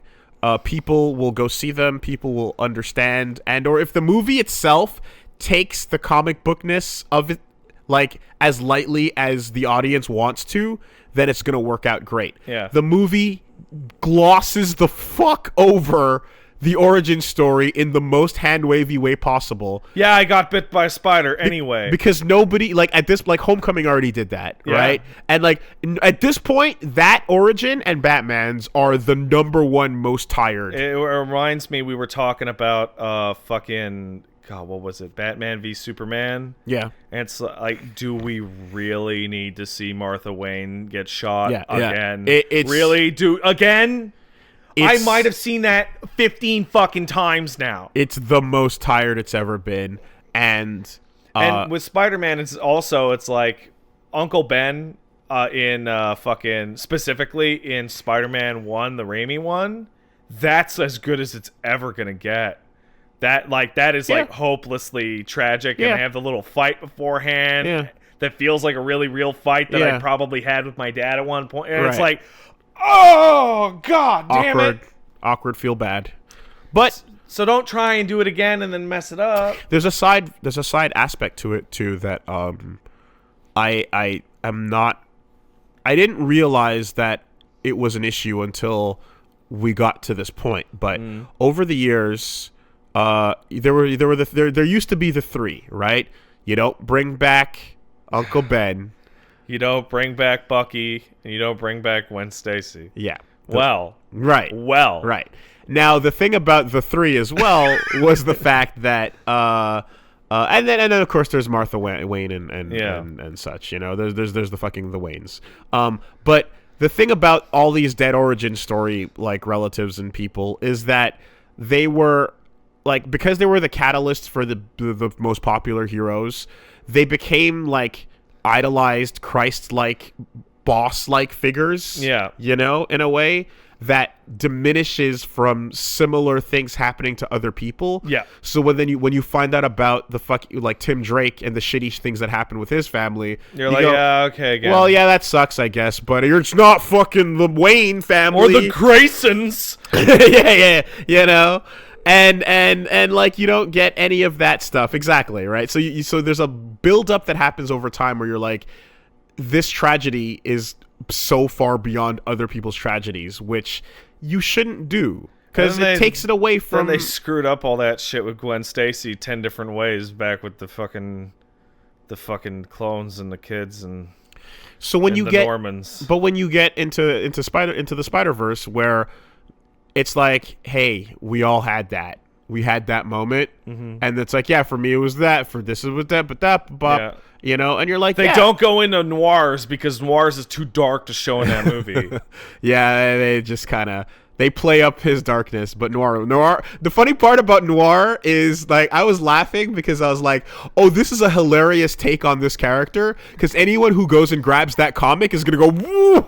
Yeah. Oh! Like, for context, Noir's Uncle Ben is, like, cannibalized by the vulture, and, like, his torso is ripped open and all his organs get eaten. Like, it's vicious. Like, they play that up for the punchline, but when you go back and read Noir, it's brutal, yeah. So, anyway, all that to say that, like, I like keeping these tragedies, like, sort of localized and understandable, and when you can create the same emotion, but it doesn't build up this fucking, you know, this Peter's parents or uncle. You know what I mean? It doesn't build up this insane thing where you're like, these figures are Christ-like. Peter's parents are the worst thing about the amazing. Pretty awful. And there's a lot of abysmal shit in that movie. Pretty awful. But him deciding to care more about his parents than about the fact that, like, he could have caused Uncle Ben to not to die screws that character up.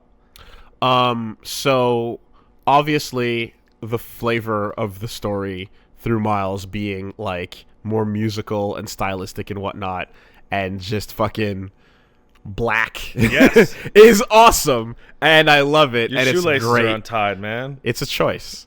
And that's fun. I enjoyed the flavoring. I enjoyed the my cool uncle's so cool. I enjoyed the thought boxes and the way they played around with that stuff. And what's super sick too is so like there's a couple people that might know, but like Hello Danger. Or What's Up Danger, the main theme that plays when he's fucking having his moment. Oh yeah, is the song by a group called Black Caviar, and like the guy behind it was this.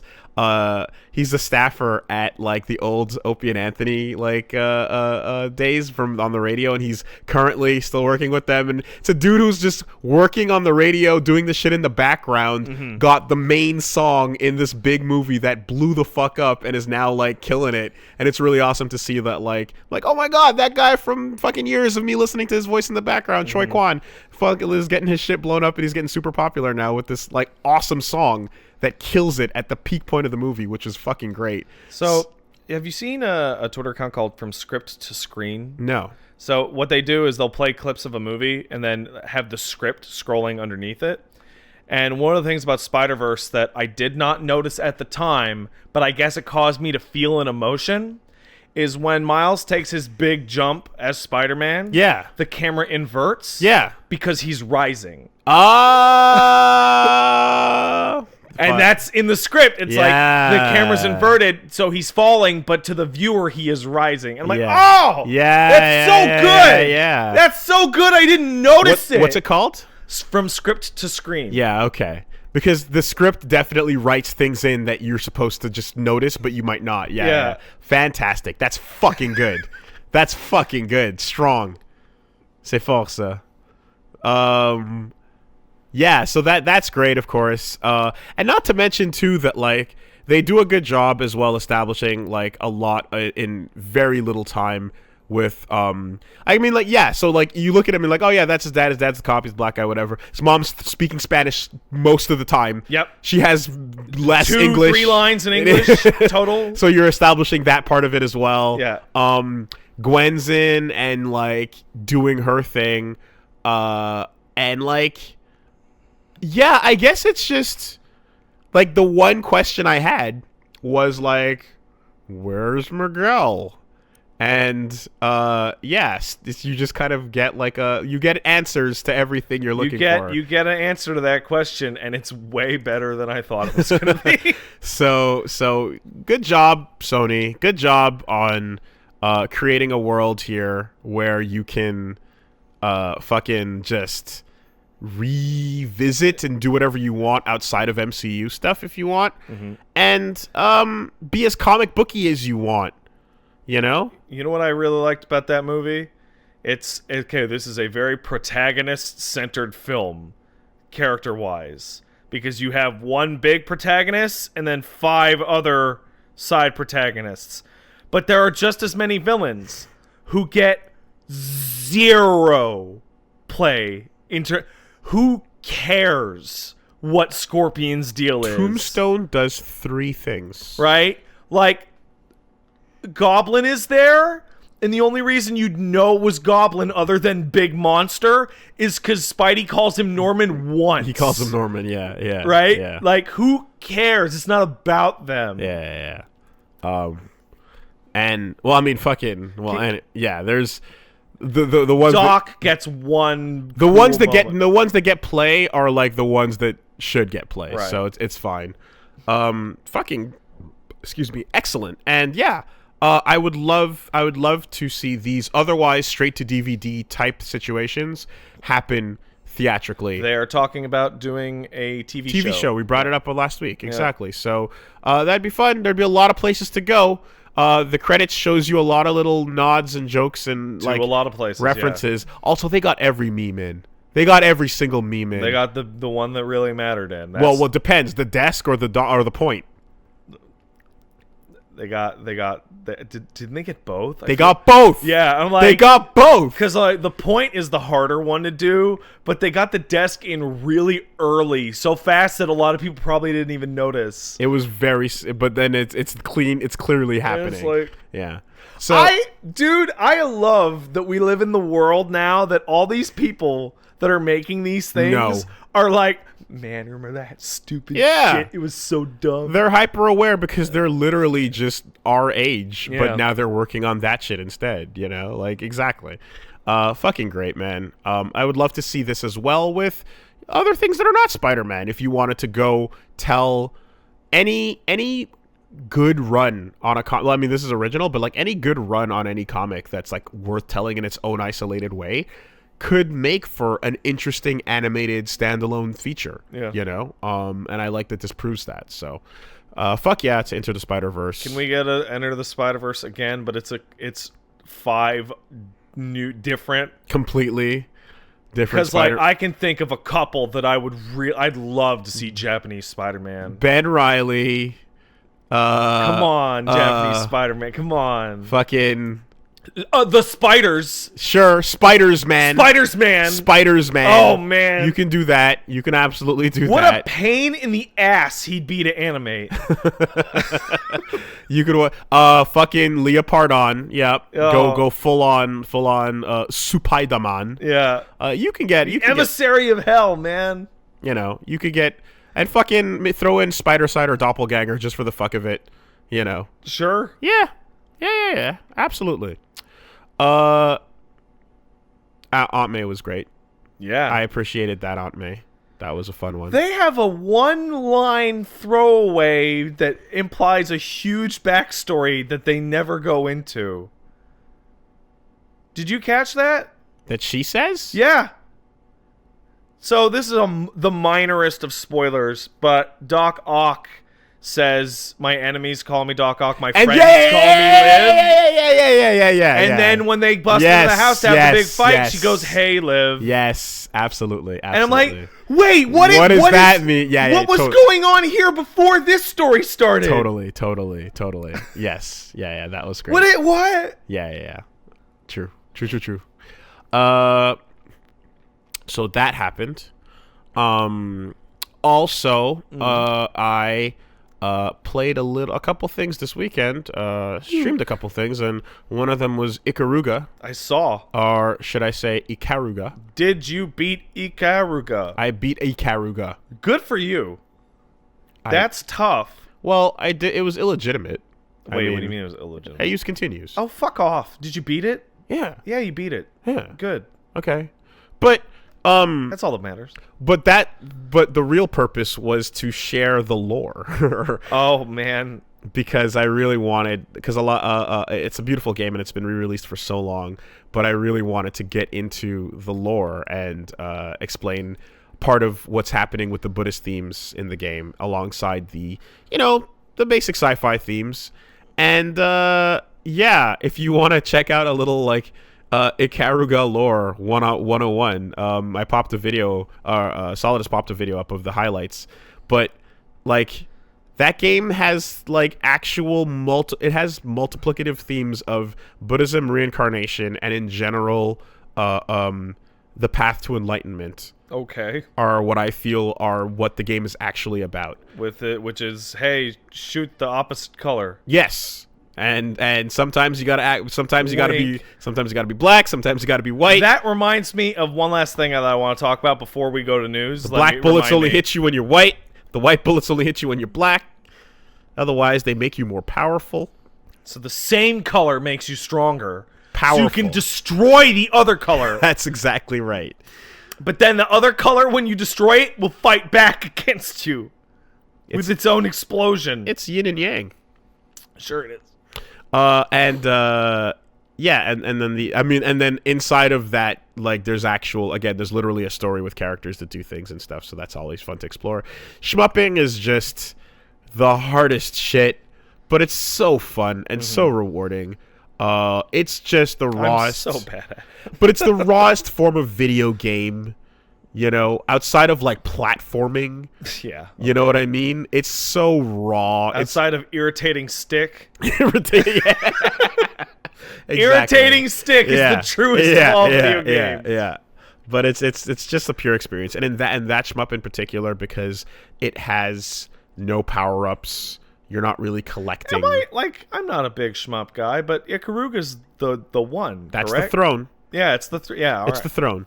And right now, there's a contender to the throne that I'm being told about, and I've started it, but I haven't beaten it yet. And that game is Zero Ranger. Okay. I'm being told that Zero Ranger is a contender to the throne. An absurd, okay, it's not an absurd claim because I don't know anything about Zero Ranger, but whenever people say that, I go, whatever it happens to be. When somebody goes, yo, this game's even better than RE4, I go, couldn't you just say it was really good, and then I would have made that distinction on my own later? I'm starting to get an inkling as to why, but I'm not fully there yet. But it seems like the reasons why is because it's a celebration of all shmups. Okay. Right? See, okay, I got that. And there's another awesome game being worked on called Devil Engine that's really rad. That needs you guys to show some love to that too. But as far as until I know for certain, until I can confirm it, Ikaruga has and is the throne. Yeah. And then of course, you know, you can go back to Radiant Silvergun as well, but that's consistent with what everyone's ever told me. It's fucking treasure, and it's like the fact that every time it gets ported, and it always gets ported to every generation, everybody goes, yeah! Right? One, it's a guaranteed port. Two, you don't need to touch it because visually it holds up forever. Yeah, maybe up its resolution or something, but yeah, other than that, everything still looks as great as it ever did. Music is still, like, you don't need to rearrange anything. Nothing changes. What year did that come out, ish? 2001. Okay, that's fine. That was when we got to the good part of 3D graphics. It was fantastic. So I had a really great time getting back into that, and kind of kicked off a little you know, shmup vibe, where afterwards I went on my own and was playing through some Gradius. Mm-hmm. And which Gradius? Gradius. Oh, yeah? Yeah. And yep. I remember playing that a long time ago and like crawling to progress. Yeah. And crawling until you really just memorize, okay, I need this option. Yeah, and you need like, and the thing about Gradius too is that you have to mash to like keep your consistent shot rate up. Yeah. Because if you hold the button, you're shooting at a lower rate. So like your hands are really butchered by the end of that. So I decided to, because I was using the NES Switch library, and I decided to, like, you know what? Let's just fuck it with it, and let's just use a save state. And just go as hard as we can. And then I went all the way through with a save state. And I realized something about Gradius that I didn't know, was that when you don't die, the game amps its difficulty up. It had an adaptive difficulty back then. Way back, huh? Where, like, literally, it lightens up on you every time you die and restart an area. Give me your quarters. But if you keep going without dying, more bullets, more frequently, faster. Does that mean that there's a potential for, like, the best way to get through the game is to die here and then die here and spend $1.25 instead of, like... Christ. to strategically place your deaths. There have been I don't know if you caught any of the speedruns over AGDQ over the past week, but like the level of goofy bullshit that goes into certain speedruns to cheese shit out blows my mind. Once we got to the level of pausing and getting fucking random code injected into the level based on when and how you pause the game, like I'm like, all right, to me the funniest thing is like, we're gonna be playing this game in Italian because this one cutscene loads 4 seconds faster in Italian, so we're gonna play the whole speed run in Italian. It's like, okay. Yeah that level that level, absolutely. And like, again, like there's times when people like make comments like, oh, this game wasn't QA'd, or like, man, the QA team sucks shit if they didn't catch the fact that Italian had this load. Like, really, like, you have no, especially when a database, like, if you could see a screenshot of a database by the end of a project where you're like, you don't understand. It's not that we could not find this one bug. It's that we were finding so many that we did not even get to this one. We had to prioritize, guys. You know what I mean? Like, but yeah. Wolves, if you want a really fun time in terms of speedruns, this has nothing to do with AGDQ. It just piqued my interest. Go check out a Skyrim speedrun, the world record. It's like 20 minutes. It's one of the funniest things. Is it like falling out of the world? It makes me giggle. Okay. Because the way that you're able to get those times in Skyrim is via a bug called horse tilting, where you grab a horse. I love these terms. You grab a horse. Yeah, no, that's always the most fun. It's so like, strong. we're going to use a bug called shot clocking or whatever. But you get a horse and you put the horse on an incline because the horse's boots are magnetized to certain surfaces. So you aim the horse so the horse is staring straight down, and you clip like the horse's face into the world. Then you dismount. This will launch you at about 1,000 miles a second. Then you load a save game immediately, because for some reason in Skyrim your velocity is consistent between overloads. Loads. So you load the save game and you are just slingshotting yourself as hard as possible across the map. It's hilarious. Oh my god. It's one of the funniest things ever. Holy shit. And you just do that a dozen times to get to every location that you need to get to. That's art. That is just art, man. It's the best, dude. Fuck. Well, anyway, I decided to compete with AGDQ. By streaming Ahegao Academy. Yeah, I did something similar. I was like, why are my views down? Oh, because I'm competing against the biggest show of the year. Well then. Smart. Yep. Smart. Hey, schedules. You know, you make one, you stick to it. And so yeah, we streamed the Best Friends Dating Sim. I see. And that was a good time. Or rather, I saw. Yeah, there you go. That was a good time. Steph played, actually, and that makes more sense. Honestly. Ultimately, yeah, we get a little too incestuous otherwise. Got a little, yeah. But hey, you know what, man? Like, they did it. Like, the jokes landed. They fucking. I was like, yeah, okay, no, this is legit. Like, this is actually pretty funny. And like there are more than a couple moments where like art imitates life, where like they made a punchline and it's like, oh fuck, that's real. That happened, you know? Or something occurs where I roll my eyes super hard and it's like, oh no, the game also just rolled its eyes and moved on as well. Yeah. Like it's totally in there, so they know us better than we know ourselves. I feel like I'm being read. I feel like I'm being downloaded. You're not actually a complex human being. You're actually a much simpler person than you think you are. And that feeling sucks. What are you gonna? I mean, look, literally being downloaded through this MP3 file, but the fact that it worked out in that way, and it was really fun. I mean, we're going back in for sure. And just shout outs to just all these little in jokes and nods, posters in the background, tons of little. There's so much to catch, you know. And a bunch of little Discord cameos and stuff. So, yeah, man, Ahegao Academy, do it.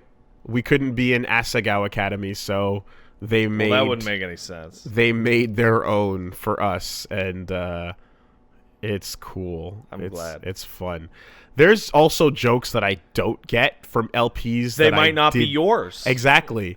And stuff. Is there one in particular that jumps out at you as like, yes. what is that? So there is this alien snail girl looking green thing with an afro, named like Letitia Noid, and apparently just speaks in the most racist ass old school mammy accent. Okay. And apparently it's a nod to Deus Ex. It has to be from Letitia. Remember Letitia. her? Has to be. I don't remember. Well, no. I mean, you remember that character, right? No, that's what I'm saying. It's that character, Letitia, is the black lady looking for hot dogs in the trash that you ask for advice. Okay. Right when you walk out of the station, and she is like a hilarious black racist caricature. Okay. And her voice is like, "Shit, Captain." It's like it might as well. It's outrageous. Bad. So I guess we made a joke about how she's like a space alien or something like that. But either way, and so it was just like it came up, and then like it's like we're just looking at the line like, yo, who's gonna read that? You know what? Well, you know what? I guess it has to be me. That's probably my fault, so I'll take that. I'll take that one on. Woof. You know, woof woof, bow wow wow, yippee yo, yippee yay. But hey, and then a couple other things where it's just like fucking the main character from Disaster Day of Crisis popped up. Really? And I was like, oh, look, it's Gladiolus, right? Oh, yeah. He kind of... Yeah. And, like, just whoop right overhead. So I'm like, you know what? That's fine. When we hit a bunch of jokes about Pargon, yeah, I'm not supposed to get those. Turn your brain off on that. I'm not supposed to get those. And effluvial grime and such. That's okay. Mm-hmm. That's okay. So, yeah, that was basically me. Before we tag out, I do want to mention one last thing, but it's from a design perspective. Yeah. So the FF14 patch came out, and there's this new story element. And because what happened is that the villains are the Empire of the Garleans, right? The expansionist Roman-style empire. The problem is, in the early game, back in 2.0 and all that, they gave a character this amazing speech about why he thinks the Empire's in the right to be expansionist. And the problem is that a lot of what he says is dead on and accurate and smarter than the characters in your party.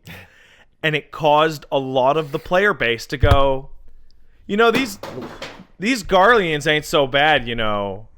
And, like, it was this long, ongoing problem that the primary enemy force in the game is one that tons of people sympathize with.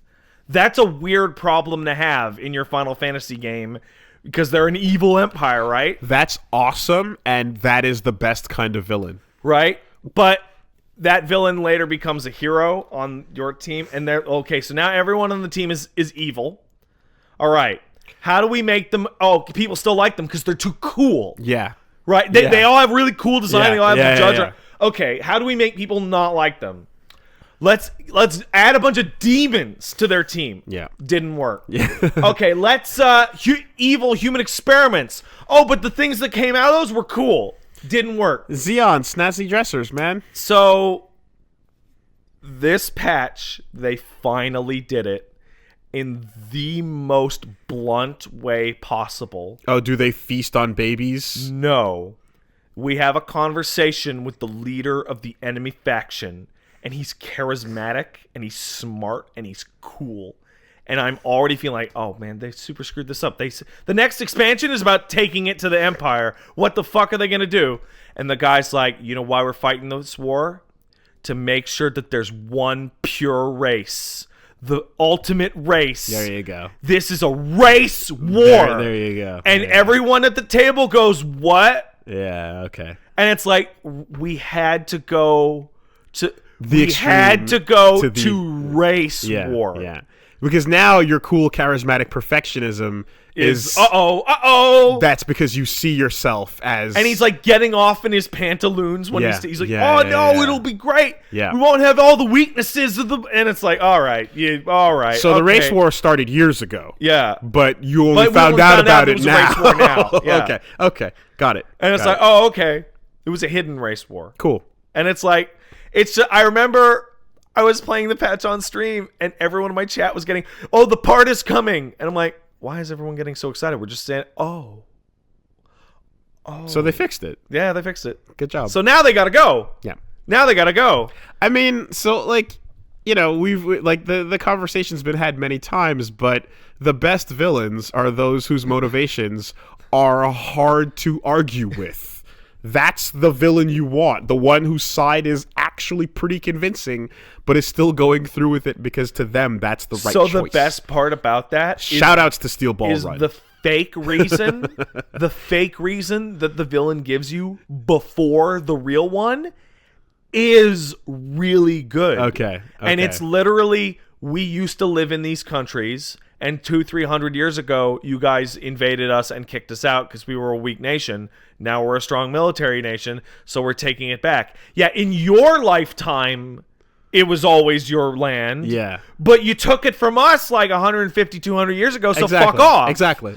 And you're like, everyone at the table has a legitimately difficult time arguing that point. Yeah. Because the only thing that's different is the time scales. Yeah. And then you go, what really though? And he goes, okay, listen. So I love that. And to fight, like, to display how much I love that as a point, I'm gonna like later this week I'm gonna be putting out another Wooly Will Figure It Out, where we talk about like literally an old comic idea that I had that basically works around that premise. Yeah, totally. I get it. Because I am so in love with that moment of like protagonist raises a finger and goes, I'm still gonna fight you. But I'm gonna stop arguing. This is a lot simpler if I can just punch you. Yeah. You know? And bad guys like, do what you gotta do, From my man. point of view, the Jedi are evil. Oh, God. Yeah. Fantastic. Okay.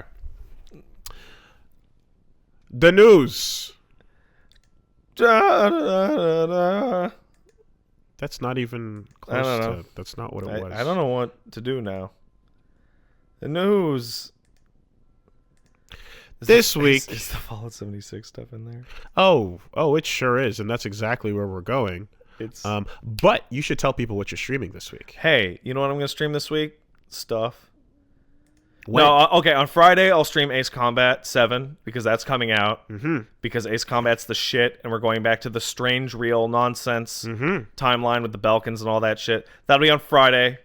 The rest of the week right now, I don't know. I might stream Remake, but I'll honestly probably just end up streaming like 3-4 days of New Vegas because I love it so much. And that's over at twitch.tv/angriestpat. I usually start at 8 p.m. Eastern. You can check me out there. What about you, Wolves? What's versus you? Versus Katamari Damacy reroll with Billy, with Min.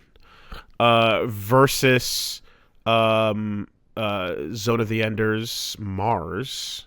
Zone of the Enders 2. Zone of the Enders, the second runner. Oh, the second Mars. runner, yeah. It's not called 2. It's not actually called 2, you know. Is Zoe 1 the easiest game to skip in a franchise as the first one ever? As someone who skipped it, I say yes. Yeah.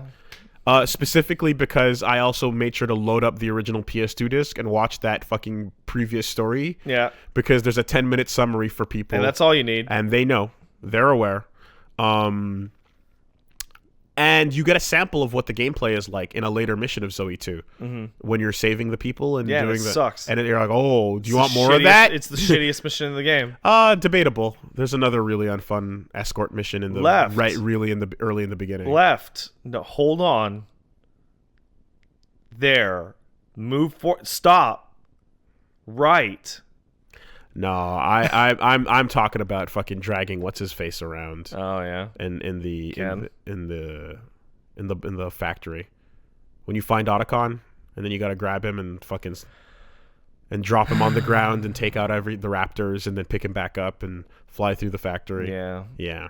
So I really need to play through Mars because apparently the fight now just runs locked the whole time. Sick. And it's like I don't even know. I'm thinking that's probably super hard now because Like, I'm gonna fucking pop on some VR goggles to try that shit out to see where that goes. So, yeah, that's happening right now. Wait, no, Katamari with Reggie. dude, Sorry, Zoe with you're getting people confused. Zoe with Min, and JoJo's Bizarre Adventure, the 7th stand user, has commenced with Volta Base. What And is that on? It is a PC RPG Maker game from 2014 in the style of Pokemon. All right. And it is the best JoJo game. Yeah, that makes sense. Yeah, okay. Yeah. It is apparently the best JoJo game. Fucking Star Platinum, I choose you. Get out there. I mean, hey. That's okay. That makes perfect sense. And you are the 7th stand user. So, yeah, that's happening over on Wooly Versus alongside Wooly Will Figure It Out. And on Tuesday, I'm going to be doing the preliminary, like, if everything goes correct, preliminary fight night. Not finished with, like, full production intros and cool stuff, but yeah, I think we can do a little fight night thing happening on Tuesday. And that gonna be the DOA 6 beta? Oh, that's coming out, isn't it? I don't know. It's out. Oh yeah. I think it might be when. I don't know. I'll decide. Let me see if that's even possible. I will decide. But it might or might not be. We'll see. And then Saturday's going to be some more other video games. So we'll see. Yeah, but that's happening. Cool. So, step 1: leave a developer room in your game and accessible, and let put it somewhere on the map. Step 2, like physically on the map. It's not a code that you teleport to. You just walk to it. Or get there via like in-game means without injecting things. Step 2: leave all the items and developer powers in that room accessible. Allowing you to find and use whatever you need, having a lineup of power suits, lineup of items, lineup of food, lineup of guns. Including unreleased items. Literally everything planned for the video game. Step 3: ban people that have been to that room. And then say you'll unban them if you tell them how you got in. And step 4: leave them banned if they don't provide sufficient explanation as to how and why they got there. So the fact that Bethesda can't figure out exactly how people are getting into that dev room is the funniest thing in the world to me. Because it's either a guy teleported me in, okay, what guy was it? Right? Or, oh, I walked through this wall for an hour and I just clipped me through. Fallout 76 has a dev room that has an actual NPC and a bunch of everything. A cousin of yours named Wooby. And you can go grab it. You just gotta walk in and grab it. But they're not too happy about that. There are unreleased cash shop items in that dev room that you can just leave with. Yeah. I don't understand the mechanics of how the dev room has the items lying around that you can take. Like that's the part that blows me away. Well, because in testing, that's the kind of thing that simplifies QA massively. But wouldn't that not be in the game's map? Wouldn't that be a separate load? So, different devs have different habits for how they do this. A lot of the time, yeah, the smart thing to do would be have a menu that you don't access. That's a fake thing. Right? Or a completely, basically what amounts to a separate mode or a separate place, and then you load into the map with what you want. Nier Automata obviously had that little test room that you unlock yourself even. But yeah, in this case, it's just a place on the map. And that's a bad for a big online experience. Not a week goes by that I don't hear about Fallout 76. Poor Wooby. Wooby's life is infinite suffering because he's the only NPC in Fallout 76, which is hilarious in its own right, but he appears to be there for damage testing. So it appears that he exists to die, which is very sad. I mean, again, you'd think dev-only server, or... Because the thing is that, like, in a single-player game, you can go, oh, yeah, beat the game, get this thing, whatever, who cares? Whatever. Online, multiplayer, no, don't do that. And also, every server, every map had like take anyway. for example, Final Fantasy 14 is an online game with a large map, right? It's all disconnected zones, but still, it has a developer room that you can access. There's a difference, though. The way you access it is by being a toxic fuck, and the GM places you in there because it's actually a jail. And people have figured out where it exists on the map. It's like underneath a zone. But there's nothing in it. Yeah. Because why would there be something still there? I think it's time to officially start the clock that we can reset it. It's been X days. Weeks without a Fallout 76 incident. story. Yeah. It's been at least a solid month, if not more. I believe it's every single week since release. Every single week. Except for maybe Christmas week. And make no mistake, right? I fully acknowledge that the hate train is rolling and people are looking for things. But there's so much to find. But if it wasn't of note, it's like, why even bring it up? But these have all been like things of like, God, really? That bad?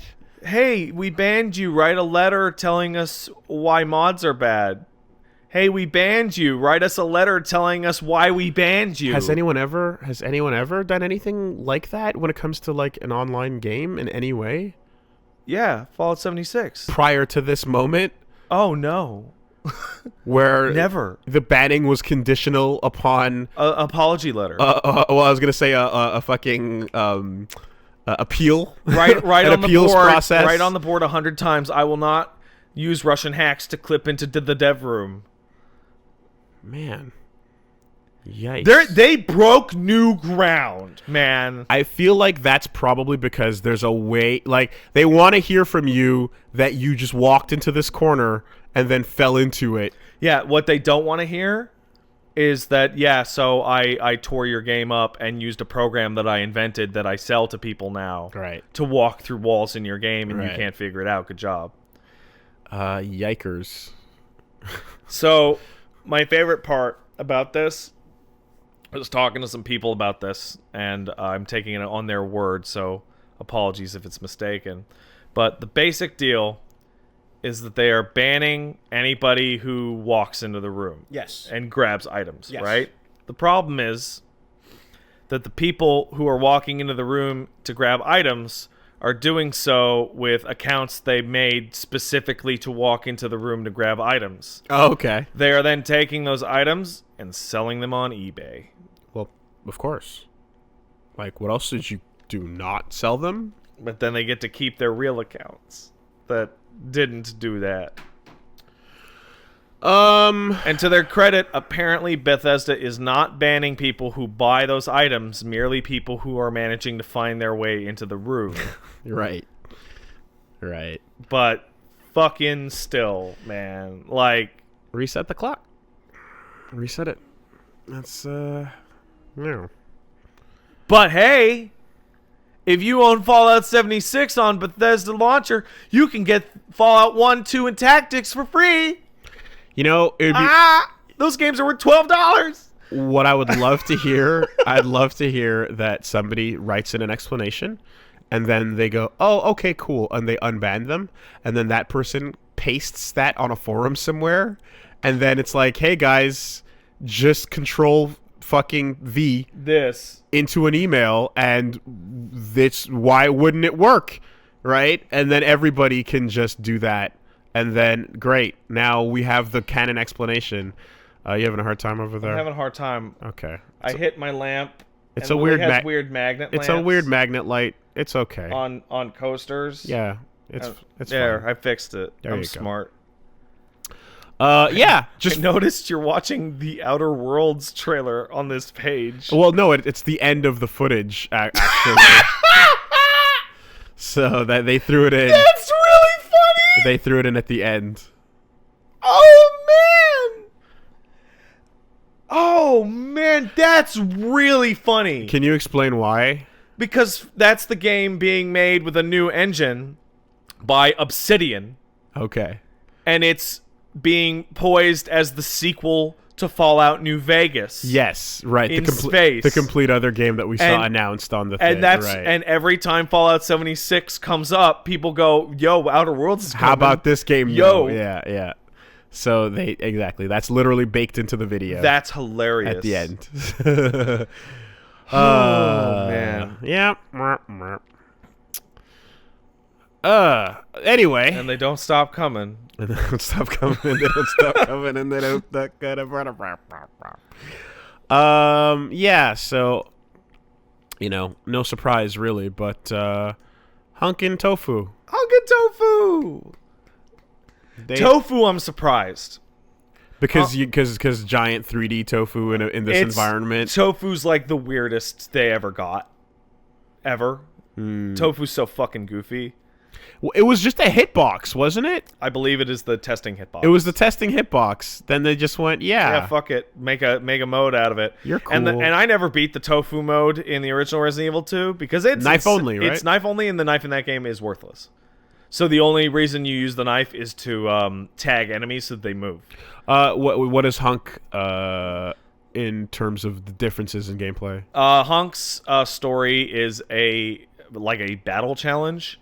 And it's like get from the bottom of the map to the top of the RPD, and they have just thrown a shitzillion enemies in every room. And he starts with a limited amount of ammo and health, and that's all you get. And it's literally get from point A to point B, dude. Do it, and it's insanely hard.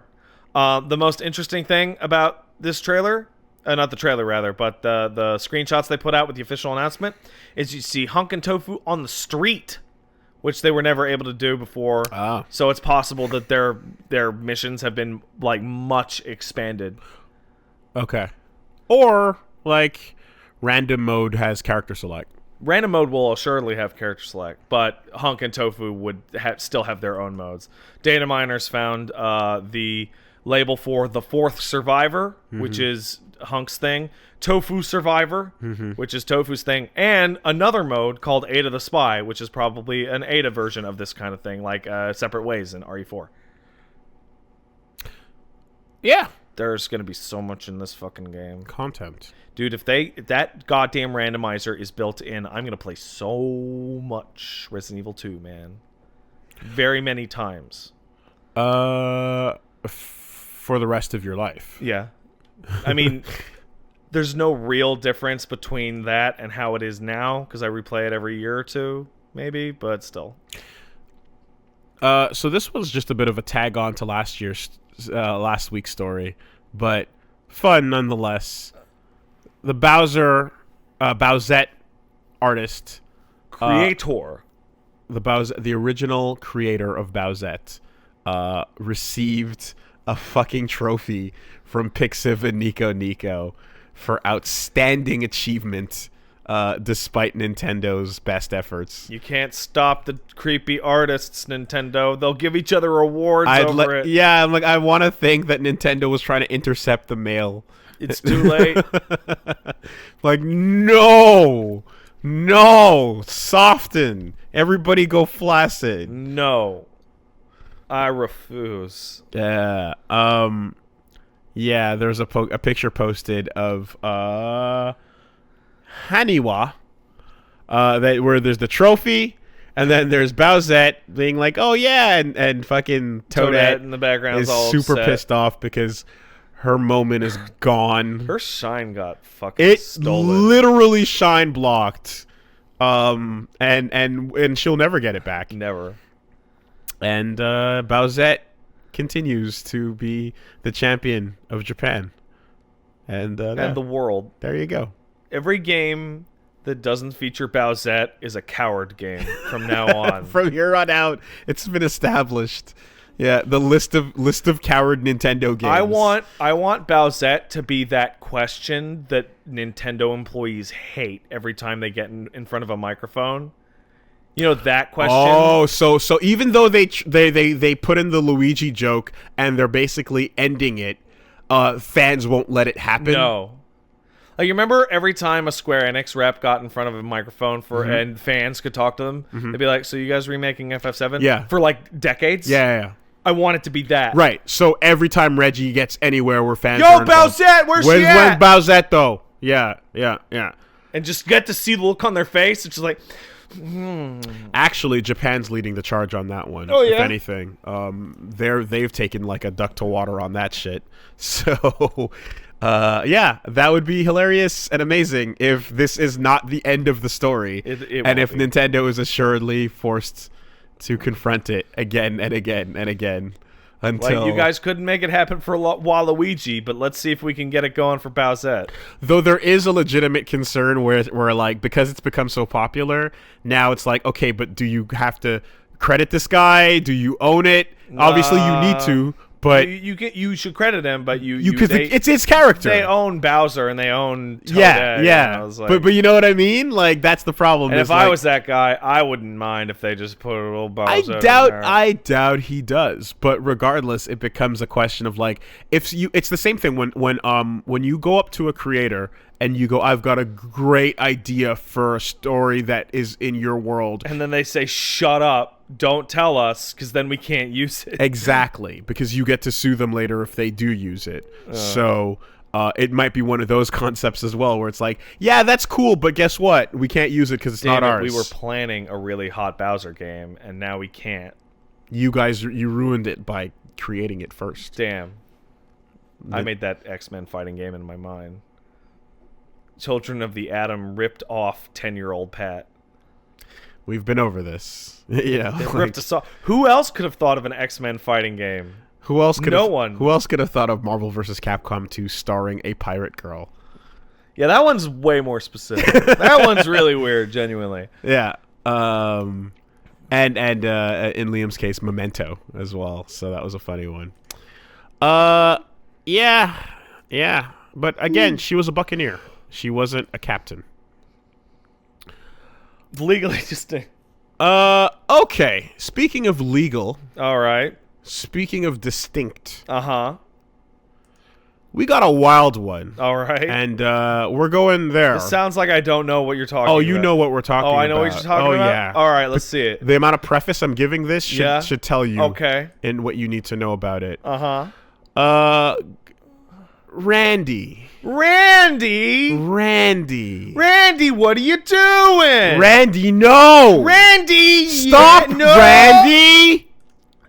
Stop, Sir. Randy, stop! Sir,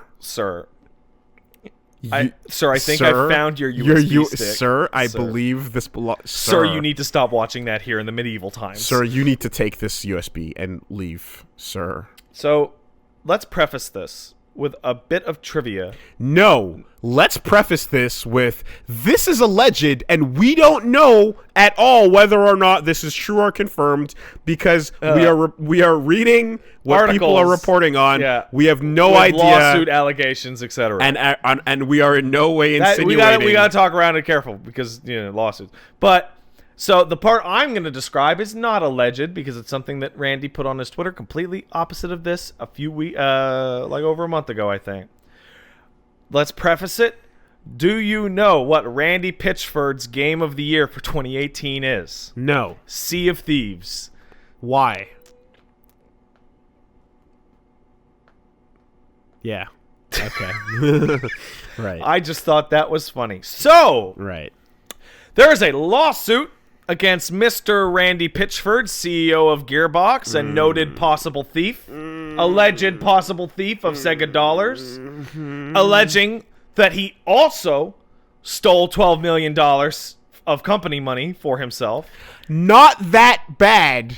Not the worst part of the headline. And that he also carries around a personal USB stick filled with the child pornography. Now, when you steal, Allegedly. when you allegedly steal $12 million, and that is not the worst part of the headline. There's only a couple places you can go after that. Oh man, this Destructoid article's fucking subheader is hilarious. I am deflating. You read the title and then the subheader is strap in. All right. So I've been keeping up on this. I feel fairly confident that I can sum this up. You please do, because it's a long story. The long and short of it is he's being sued by a former employee that he's a thief and that he's a pedo. These are allegations. He's not being sued that he's being a pedo. It's just it's like a one-line thing in the document, right? It's a little twist of the knife.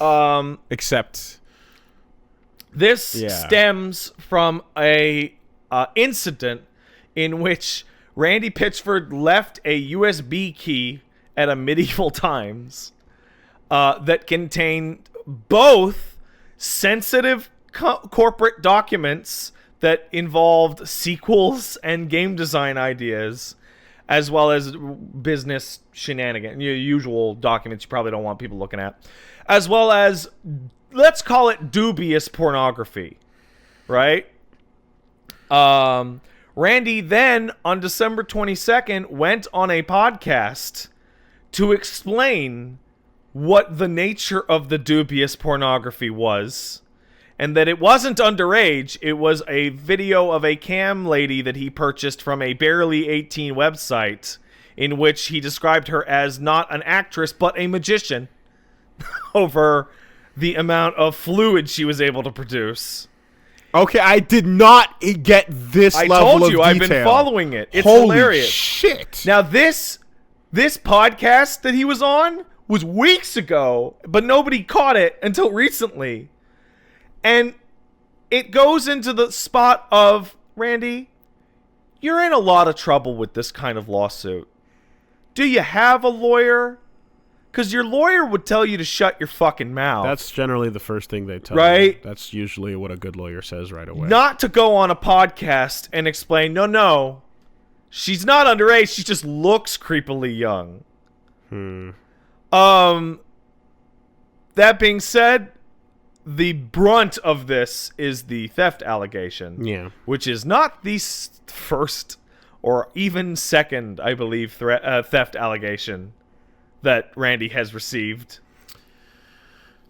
You see, now I think the first place a lot of people went was to that old, hey guys, whoa, how about this fucking, did you see this subreddit with the fucking Battleborn porn? Woo! Uh-huh. And just recontextualized that in their brains a little bit. I know that's what I did. Randy's also been very active on Twitter. Has he? Yeah, putting out a spiel about how this is dubious accusations using. There's a really bizarre phrase in one of his statements that describes that the plaintiff is using lawyer language and lies to obfuscate the issue with lawyer language to turn the public against him. And the phrase lawyer language doesn't seem like the phrase that a PR person or a lawyer would say. Yeah. It sounds like Randy's not taking anyone's advice. It sounds like... And just going, fuck you guys! Which is not what he should be doing. No, generally that's considered regrettable when things escalate. He's also doing that thing where he'll retweet and thank every single person that goes to his Twitter to be like, I'm with you, Randy, when's Borderlands? Right. And it's like, Jonah Hill gif.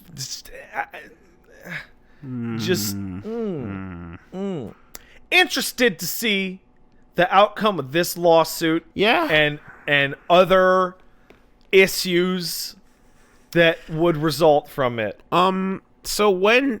Okay, so there's certain characters, and I'll call them characters because it's at this point is a character. At this point in the video game industry, but like, you know what I mean? In the industry, people that follow it, like us and stuff, like there are characters. Like Reggie is a character. Yes. And Reggie's not a real person. The person that Reggie appears to be when he talks in a fucking interview is not Reggie Fils-Aimé. That is Reggie's character. You know, exactly. And Bobby Kotick is a character. And like, you know, all of these people that across the industry that we, you know, sometimes there's escalations in their stories. Yeah. And de-escalations.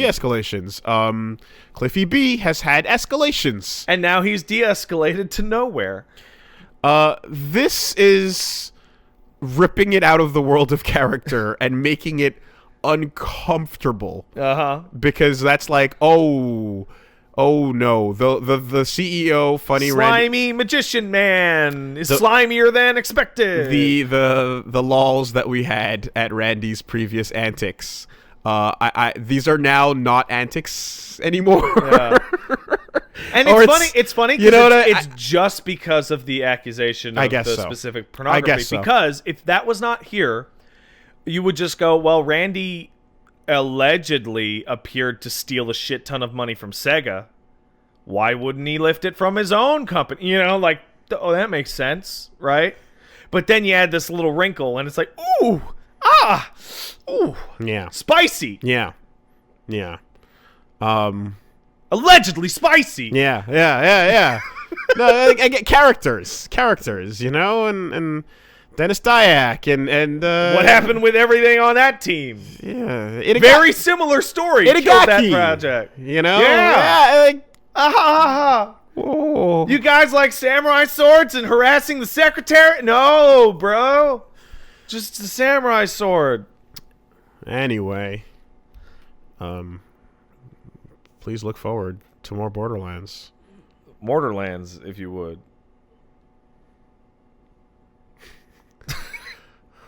This is the Borderlands. Shut up. Shut the fuck up. Shut your fucking mouth. It's the border. Shut your goddamn mouth. Are we talking about the border between? Stop it. Stop it.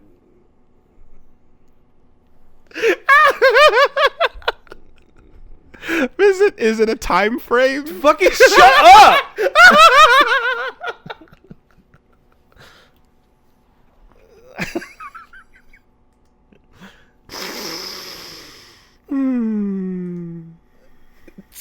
It's an alleged border, according to some people.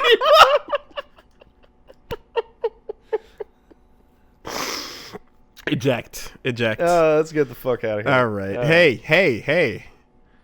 Catherine just came out on PC. Catherine just came out on PC. Catherine Classic.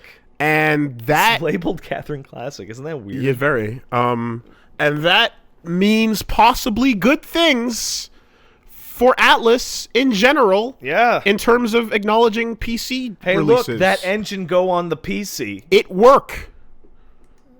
We put it and it work. Can we please? I don't know. I don't think Sony... Because like an easily modded Persona 5 could give us some high jinx. I think Sony enjoys its exclusivity. Yeah, well. Atlus Sega talk about the possibilities of further PC releases. Virtua Fighter.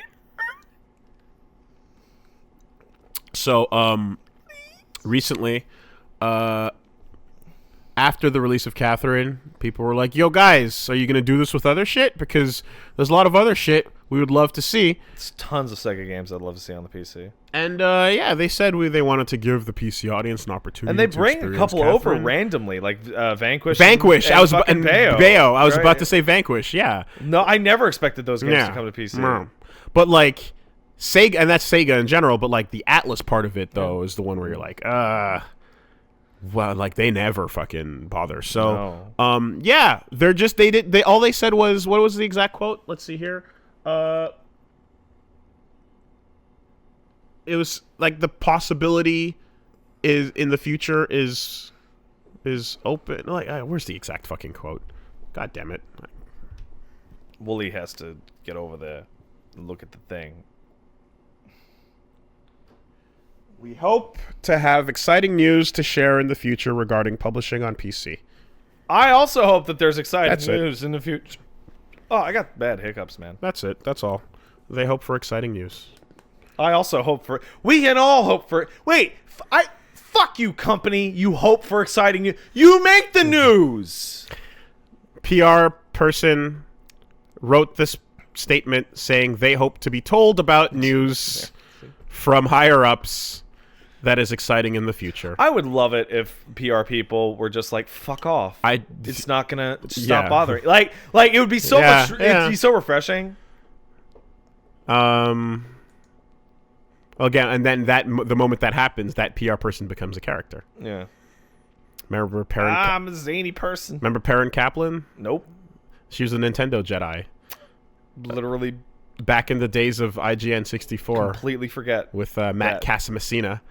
They would do interviews. Oh, I never knew the IGN people. And Perrin Kaplan, the Nintendo Jedi, would just wave her hands and indirectly answer questions in the vaguest fucking way. Like, you learn less than you did coming into the conversation type of thing. That's a power. Yeah, that's why she was paid. That's why she got paid the big bucks.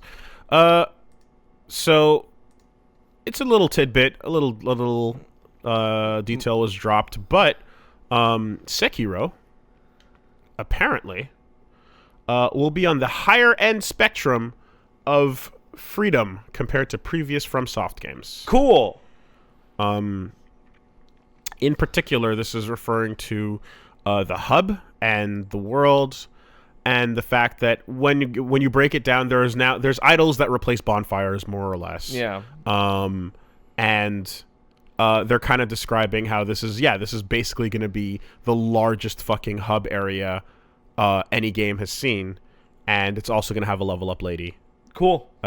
Called was something really cool. It's like the Forger, I believe. Sculptor. The Sculptor. Yeah. It makes sense, and also I remember reading it where they were thinking about Tenchu, and then they were like, "Now let's make something new." But like, you can see the Tenchu in there, like the grappling hook alone. Well, the fact that it's not Tenchu is still surprising. Tenchu is relatively narrow in its application. Well, there's that, and also I imagine that if they did make this a new Tenchu, I feel like making it a new thing probably helps brand-wise, as opposed to like people coming in going, "Oh, where do I start?" Right? And like if people have to ask that question, like then it's kind of like But Red Dead fucking Redemption, right? Well, where do I start with Red Dead 2? Because it's the first one. Well, but you know what I mean, Solved like. it. But I feel like the where do I start question, like no one comes into Red Dead going like, should I get Revolver? Like, no one does that. Capcom forgot that game exists. That's why they sold it. So, this not being a Tenchu, probably for the best in the end, I guess. But yeah. Higher end of freedom. The freest game they ever made was Demon Souls. The second freest is Dark Souls 1. So something in between those two would be radical. Did it clamp down in release order and get more restrictive as time went on? Yes. To Bloodborne 3. Yeah. 3 does have one big ass alternate path you can go on, but it mostly actually got more linear over time. Because I'm trying to think of because I feel like 2, when you pick which one of the 3 places to go in the beginning, they still lead to hallways that loop back. So whereas Demons, you literally pick a fucking Mega Man door. Yeah. So the way that I fucking described it to any particular person was that Demon Souls is like a star. Like, you go to the end of the point, right? And then you go back to the middle. Dark Souls 1 is a tower, in that you travel up and down the tower, mostly to your freedom, but it is a very vertical thing. Dark Souls 2 is spokes on a wheel, in that you start from the middle and get all the way to the end, and then you can move, in some cases, from left and right from the end to one of the other ones. Bloodborne's a line. Bloodborne is a line. And then Dark Souls 3 is a tree with branches. Where you go forward and then it branches, and then that might branch one or two others, but it's still like a big. But there's still the mass of the tree going through. But you're not jumping from branch to branch at that point. Yeah. And this is gonna be a ninja game, a spirograph. Yeah, maybe. Yeah. There's minor detail, not much else. Activision is publishing that. Yay.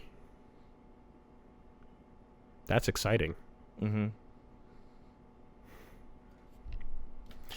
What are you gonna? You know what's weird is that they're a publisher themselves. And FromSoft, I guess, could, but that's taking a hit. Oh. I just gave you the biggest softball ever. Oh. The underhanded big old softball. Oh, whatever that is, it's not on the... Okay. It's not on the You know docket. what Activision isn't publishing? What? Destiny anymore. Oh, shit. That's true. Forgot to throw that on there. Introduce it, I'll grab it quick. So basic deal is that Bungie and Activision have announced that they are splitting, that Activision will no longer be having publishing rights for Bungie's games, and most interestingly, Bungie managed to keep the Destiny IP, which makes me think that they made a really good deal 7 or 8 years ago when they signed that contract with Activision that stipulated they should keep the IPs that they made while they were there. Destiny's 10-year plan is now done as far as Activision's concerned, and they've gone their separate ways. This is really interesting because Activision has done nothing but complain about Destiny every time it ever comes up in fucking shareholder shit for investors, going, Destiny's not making the money we wanted it to make. What if we monetized it more? What was the quote? That it's still rife with potential for monetization. That's a good word. Which led to Eververse, which is the loot box stuff and all that stuff. And there was obvious back and forth friction between Bungie and Activision over that. Very clear. Bungie would have taken... Microsoft basically let Bungie get away with murder development-wise. Like, they were allowed to take as long as they wanted and whatever. Yeah. Activision does not give a shit about that, and it's like, this game is going to come out on this fucking day, and we don't care what you need to do to make it. Bungie does not seem to make games very efficiently. So they restart development quite often on their games, and it feels that maybe Destiny 2 would have come out as a much, much better game if they were given, I don't know, an extra year. Rule of thumb is if a publisher is working with a developer, they're fighting. This is always happening. Yeah. 100% of the time without any Spend fail. less money, give us more money. This is how this goes, right? When that starts to be visible publicly, it's infinitely worse behind the scenes. Yeah. So anything that you peek at that you're like, ooh, what? So let's take a random example. I'm just gonna make one up. Let's just assume that back when Dead Space 1 came out, Sure. Visceral was fighting with EA. Sure. Did you see it? No, not a bit. I'm sure they argued all the time over money, over time, over advertising, whatever. But it wasn't so bad that you and I could see it. With Dead Space 2, you saw just the tiniest little crack, glint of it. little crack. And then with Dead Space 3, it was like overt, and everyone could see it. And then that company died. Like, it might come in the form of an interview, you know, it might come in the form of a little sarcastic tweet or jab somewhere, but like, if you see the cracks, it's a raging storm. It's bursting. It's the cracks are bursting from there's no room left in the secret, space to not let you see it. So it's a light glowing. Yeah. So that fucking happened, and I am now people, fascinated with the ongoing development of Destiny. Well, every one of these stories is always bookended with the evil is defeated gif. Yeah. And it's again that weird thing where last time we were talking about Ubisoft, where you're just like, yeah, little guy. The little guy wins from being absorbed by fucking the little guy Ubisoft. And you're like, fight back for your independence. You can do it, little Mac, and you're just like, what the fuck is this planet anymore? Context. But this makes me super interested in seeing, so here's a couple situations that can happen, right? Bungie can not have enough money to keep making sequels to this game and just supports it long term, and maybe that's fine. Maybe they decide to go for a big budget sequel, Destiny 3, with a new publisher, and it's the same problems again. And then it's like, well, guess we know where all the problems were coming from, right? Maybe we blamed Activision too hard. Maybe. Or This is the beginning of a Cinderella story for Destiny, and everything worked out great for everyone. Shackles freed, but now we can... I'm finally free. Time to conquer Earth, said Rita Bunjulsa. I mean, fuck. But well, Destiny being in the position it's in, especially with people like you coming off of it, like, and firmly picking up your entire house, a basement and all, and landing it in Warframe. Destiny 2 is no shit the best thing that could have ever happened to Warframe. That's all these sci-fi loot shooter fans that were disappointed, and then Warframe has like doubled in popularity since Destiny 2 came out. And Anthem is still apparently it's like in 3 weeks. The corner. It's around the corner. I have spoken to people who have been on that game's beta. It is apparently much better than people are giving it credit, which I almost expected. That doesn't change the just taste of cynicism on that game. No. It is so cynical. Yes. And I remember the not too long ago where I was like, wait, what happened? What did I miss? Have I been away? Have I been under this rock? Well, oh boy, Anthem. Anthem represents to me the death of BioWare. I've said that before. It's like if Anthem does really well, guess what? BioWare is an Anthem company now.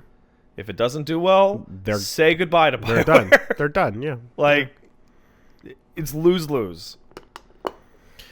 We'll see what happens when it enters the races. It would be interesting if it did the Cliffy B thing and became the place where people that are not playing Destiny but also not Warframe. Well, hey, would go. For EA, Anthem is now in a nice little spot. Who are they competing with? Destiny? Not really. Who are they competing with? Fallout 76? Warframe? Okay, yeah, but that's a free-to-play weirdo game. Yeah. Right? That's not a real video game. There's a place that it might sit in for people that want that. And... but we don't know what this... But then you got to play it on the PC through the Origin. Yeah. Which... You know, maybe we'll just have to look at this as healthy competition between Bungie and fucking whatever. Yeah, and then that'll mean that the players win because this is assuredly everyone's got to respond to everyone else. Better for the consumer, even if it's in a small way, right? It might just be like, yeah, okay. Has Origin gotten any sort of overhaul? No. Or any, not even... I'm going to assume... I'm going to assume that it is slightly better, at least, from when we played Titanfall 2 because that's the last time I've looked at it. But I have never had a more miserable time trying to play games with friends than with Titanfall 2. And I say this fully appreciative of the fact that they put our Mirror's Edge playthrough on the front page. Dude... I remember trying to play. That was awesome. I remember trying to play a match with my friend Jim, and Origin said he wasn't online in the fucking top end UI, and he's like, I'm playing the game right now. I'm in a multiplayer match. I'm like, I can't invite you because you're not online, and we were never able to get into a match. And then it would just crash when you'd load the game. Like the whole launcher would crash when you'd open it. I've always I feel so defeated on things like that and Uplay and all these other proprietaries. Uplay is fine. But that's what I'm saying is I used to be in the place where I'm just like, fuck you, just use the format that everybody can work with. Yeah. Stop being difficult. And now I'm defeated as well. I'm like, okay, fine, I'll use Uplay. As long as it works. I'll use the Epic Games Store. I'll use the GOG launcher. Just make it work. And then, okay. I have not used the Epic Games Store, so I can't say it. Uplay will launch my games. I have no problems running For Honor on it or Rainbow Six, right? Steam launches my games. Origin occasionally would not be able to play for no reason. Yeah. It's the only one that failed its number one basic task. Battle.net. Battle.net works. Fine. No problem. Spin Battle.net. Just as long as it functions. It's not even about It's the simplest thing. Like, they managed to hit a bar lower than Uplay. Amazing. Like, the most annoying thing about Uplay is the first time you have to get it. Oh yeah, it's really bad. Log in again. But that's exactly it. Like, we're now at a place and then where it disappears after every subsequent thing, and it's like, we're now at a place where it's just down to will it work? You know. Anyway, and for the answer to be no sometimes is just hilarious. You know what? I just realized, Origin, congrats, you're not the worst anymore. We forgot about the Bethesda launcher. You know, the one that leaks your personal details and lets people respond to your support tickets. Fuck that one. Oh yeah. Okay. You know, that's a bad. That's a bad. Well, here's a. Well, it's a question mark because I don't know what the fuck this game actually is. To be perfectly honest, but that's a good start. It's a good start. Dx2 Shin Megami Tensei. That's the mobile game. Gets Bayonetta. Yep. Which means, for those of you at home who've been keeping track of your grand unified theory, it means Dante and Bayonetta aren't just fan canon by Kamiya anymore. They do exist in the same universe, connected by the Amala network. They can be pulled out as demons. Therefore, Sparta, Ava, and the Umbran Witches and the Lumen Sages all exist. In SMT. Confirmed, hard confirmed. Can't stop it, won't stop it. Yep, 100%. That means Jesus Christ exists in Devil May Cry. That's correct. That means every single piece of every fictional belief ever. And considering Sparta woke up to justice 2,000 years ago, it's quite possible our Lord and Savior, Jesus Christ, told Sparta to wake up to justice. Very big fan of the fact that waking up to justice is now getting a lot of play. It's been used a lot recently. You know what it reminds me of? It reminds me of 20OX in Mega Man 1. Mm-hmm. And it's like, it's the first one. You can't get away from it. It's always going to be there. He will always wake up to justice. There was that comic where you saw Ava and Sparta and God, what the fuck was wrong with me? Bayo's mom. Bayo's mom? I don't know her. She has her name. She has a name, and I forget it. But Bayo's mom are all literally in the same comic, and they're hanging out and talking about sigil summons and whatnot. And I'm like, oh man, I like that idea. Oh, Rosa. Madama Butterfly's big arm comes out. Yeah. And like Sparta's like tiny little fist comes out. I was like, what the fuck's wrong with you? It's like, oh, the females are so much bigger. Yeah. It's like, oh. So anyway, there you go. Bayo's a demon, summonable. She's gonna be fucking shooting Jack Frosts and grinding up on Bayo, if you think you're such fucking hot Mara. shit, then crush this rock with your bare hands. You ever see that? No. There's this fucking list of compiled quotes from Jack Frost from various SMT games. They are the best. They include, if you think you're such hot shit, then crush a rock with your bare hands. Buy something or I'll kill myself. and all sorts of other crazy shit. That's great. That's awesome. Like, Jack Frost is a fucking piece of shit. Yeah. And he's the logo. Pay money to see Madama Butterfly step on Mara. Yep. Just putting that out there. It's money. You think it's money right there. It's $5 donation every time you do it. For every stomp. Yeah, every time. Every stomp. It's a button in the menu. Oh. Every stomp is $5. Oh, man. Look at it. Mash it. Yeah. Oh. Just, Yeah. Dodge offset this. Oh. Just always stomp. Have you seen Belphegor? Do you remember Belphegor? Isn't that the big mouth? No, Belphegor's the imp-looking guy sitting on a toilet. Oh, yes. Yeah, toilet demon. That one's just as weird to me as Mara. Yeah, sure. Yeah. And then there's Incubus. Where it's just like, all right, well, there it is. It's cute. There it is. He's got a little spike. Yeah. Hey, What up? there's a mecha action game that is not Senko no Runde, but yet still is called War Tech. All right, so I looked at that headline and got confused. So Yes. I'm actually pretty glad you said not Seiko no Ronde. Because it's called War Tech Fighters, and it's not at all the same thing, but it's been announced. And guess what? Robots.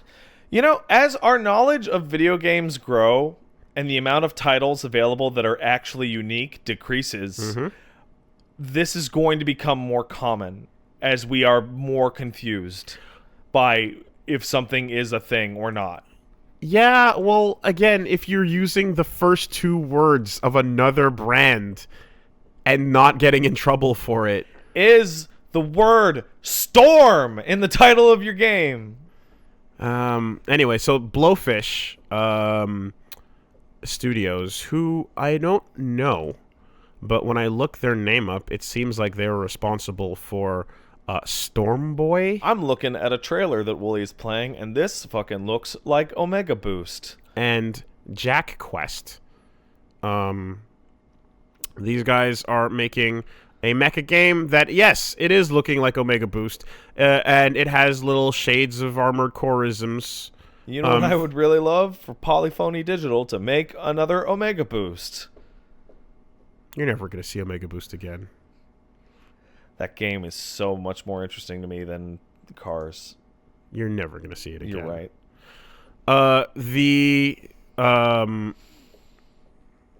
No, well, he's... I mean, yes, but also, I fucking love cars. That's Drive Club. No, I know, but that feeling remains. I want to fuck this car.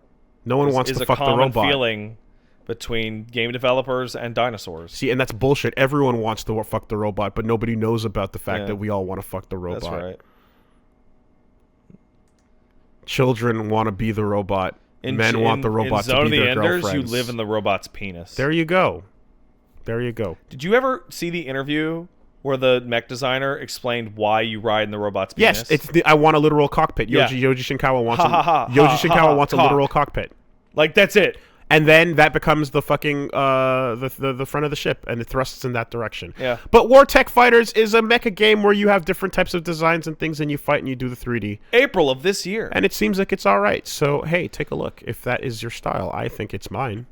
Oh my god! I actually just saw the Xbox One logo and thought, did they actually write Xbone? Like my eyes changed it to more. Has it been so long since you've seen an Xbox logo? A little bit. I That's don't see them that often. That's unfortunate. Is it? Is your Like, your life actually affected in any way, no. shape, or form? Well, here's one way in which it was affected. Damn. Devil May Cry 5. That's right. I didn't get to play that demo. But you were able to find out that it's about 15 hours long. Yep. And that there are secret weapons in the game. So some people were kind of like, why so short? And I'm like, That's the perfect length for that.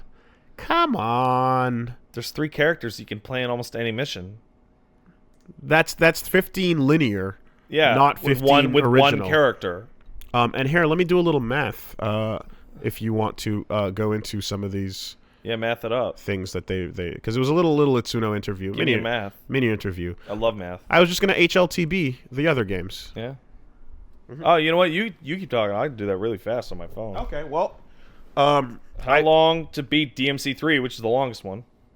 yeah, by because far. that's where we start, and then you just work it back. How long is Dante's Awakening Special Edition to beat? It is 12 and a half hours. Because we just did them. Main plus extras is 19. And then completionist is 48 because it includes all the blue orbs and the double characters. How long was 4? Which I feel is the Shorter. shortest. Yeah. I want to say 9. That's my guess. How long to beat DMC 4? Not DMX 4. Not DMX 4. Not the 4th one. Yeah. The 4th, 11. The 4th dog. 11 and main plus extras is 14. And we all walked out of 4 going, a little short. Yep. And then they added 3 characters to it.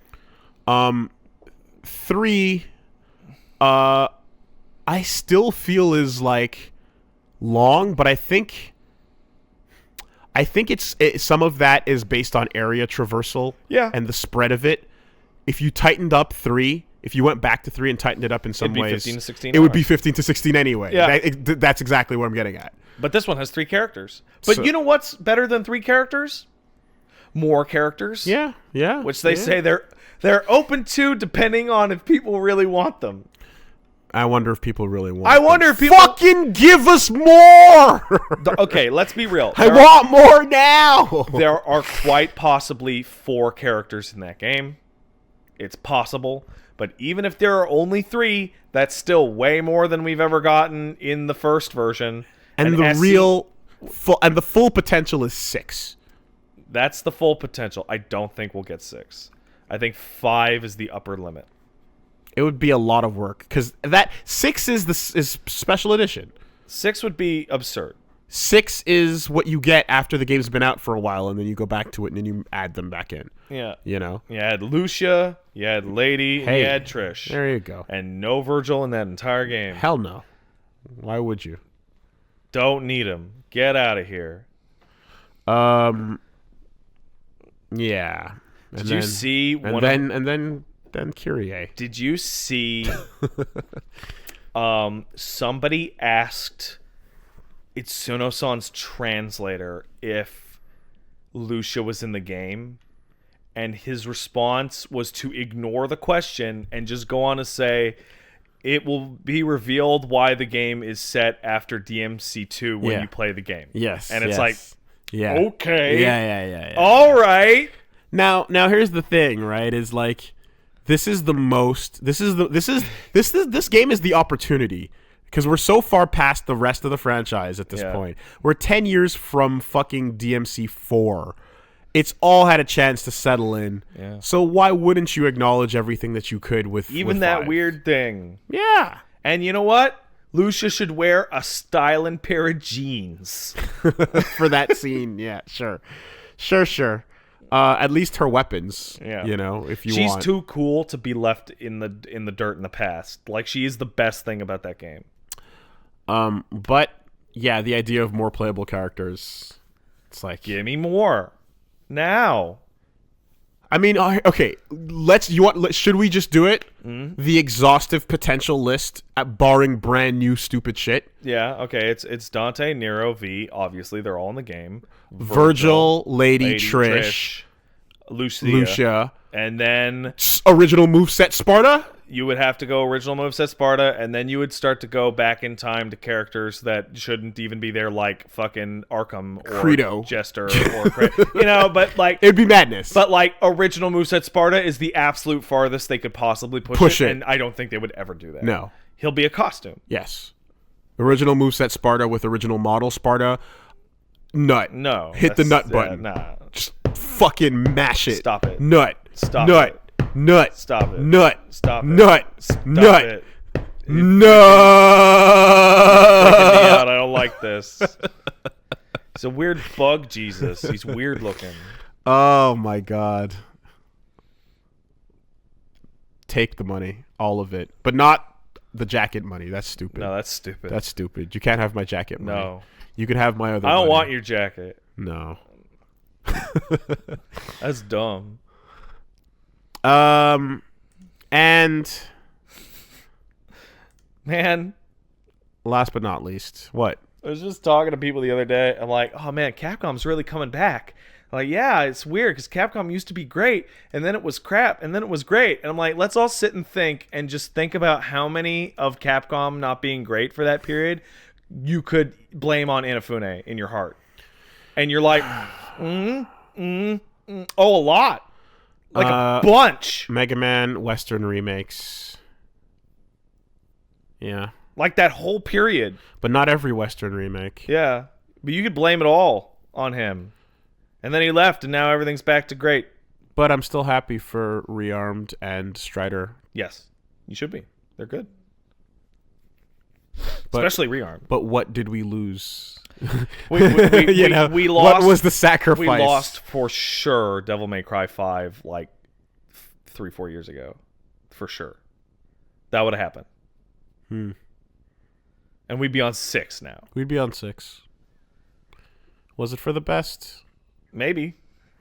Because they're desperate to exceed our expectations. And maybe that dip for 5 for DMC reboot needed to create the gap, the space. Because remember, the only reason why 3 is so good is because they were so embarrassed Exactly. by 2. That's exactly what I'm saying, right? Right. If you expose your balls, then you got to come back harder. Yeah, and show everyone how smooth and big they are. Not to mention the fact that in that same interview I just closed, they literally, the person working for RuliWeb said, "What is the future of the DMC Devil May Cry franchise?"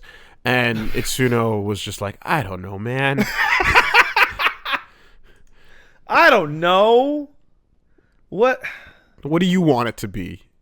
You tell me. There's an Easter egg in DMC 5 for DMC Devil May Cry, where there's books and files in Nico's van that describe like the years that the games came out in. And for DMC 1 it's like Malay Island, and for DMC 2 it's like I forget the setting, and for the years that DMC Devil May Cry came out it's labeled other stuff or something like that. Interesting. I mean, again, it's... They acknowledged it. Yeah, but I think Itsuno's in a place where it's like, on the record, he's like, yeah, I enjoyed these things, and we were inspired by these things and whatnot. But he also knows that it's like the real thing is back and true fans. And he's got to dance a line. He doesn't want to seem rude, but everyone wants him to say it. No, so instead he just dances. He's on the line and he's doing the left, right, and that's the dance. I think RE2 and DMC 5 releasing so close to one another is like the best Capcom has looked in like 5-10 years. You know, like just whole... Oh, by the way, Onimusha comes out this week. Hold on. No, because we were talking about this with the CapGod discussion last time. Yeah. And RE7 going forward was looking strong, but then the fighting game problems. Yeah. Well, the fighting game problems are over. Now that Mr. Monster Hunter will fix it. Yet to be proven. We'll see.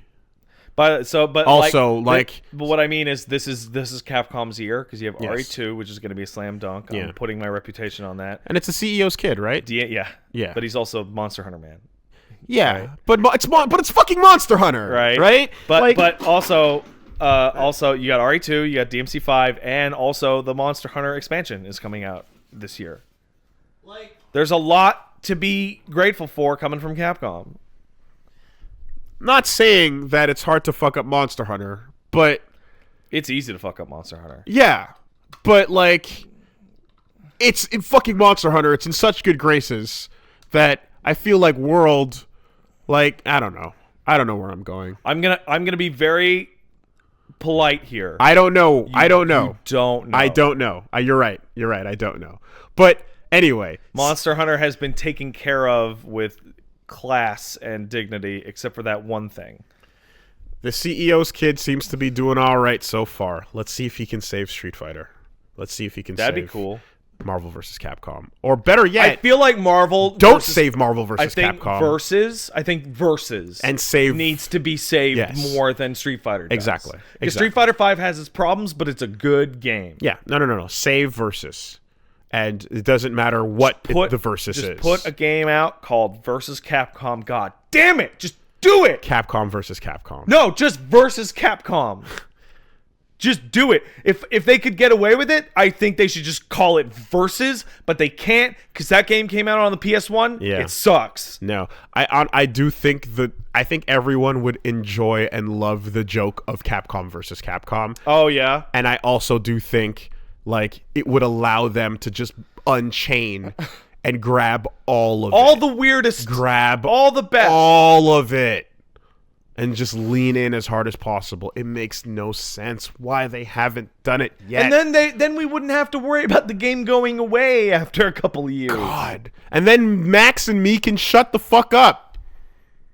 Because, like, how long? You guys aren't the only one. A lot of people want that game. How long, you know? Like, if Anyway. you just took the Capcom rosters just from 2 and 3 and Infinite. Wow, that's on a great roster! on their own even, yeah. Wow! Take all those strikers that you put into the fucking part 1 and it's there. It's all It's a good list. We don't need the Replace Chris with Leon. It's never been more appropriate than now. Never ever. JoJo's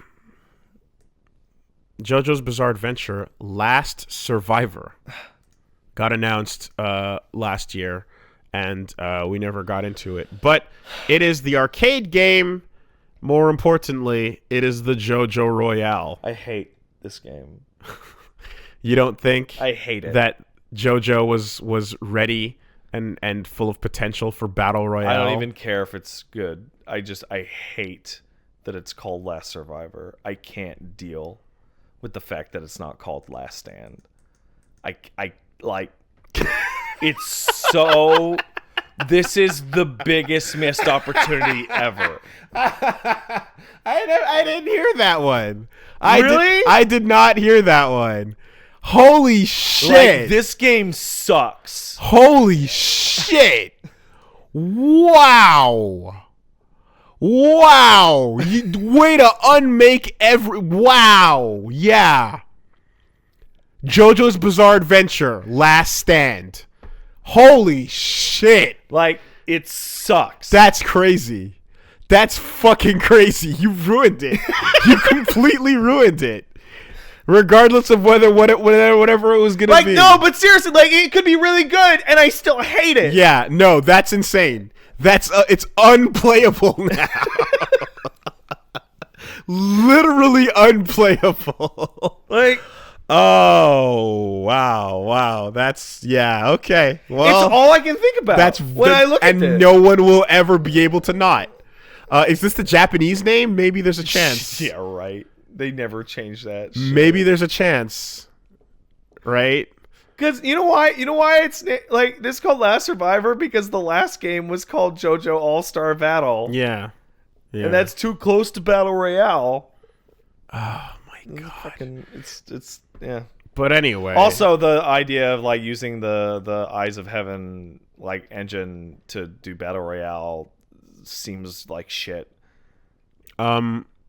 So I don't know if that's actually what's happening though. Well, yeah. Because I don't know that the Eyes of Heaven people. I don't think CyberConnect is necessarily making this.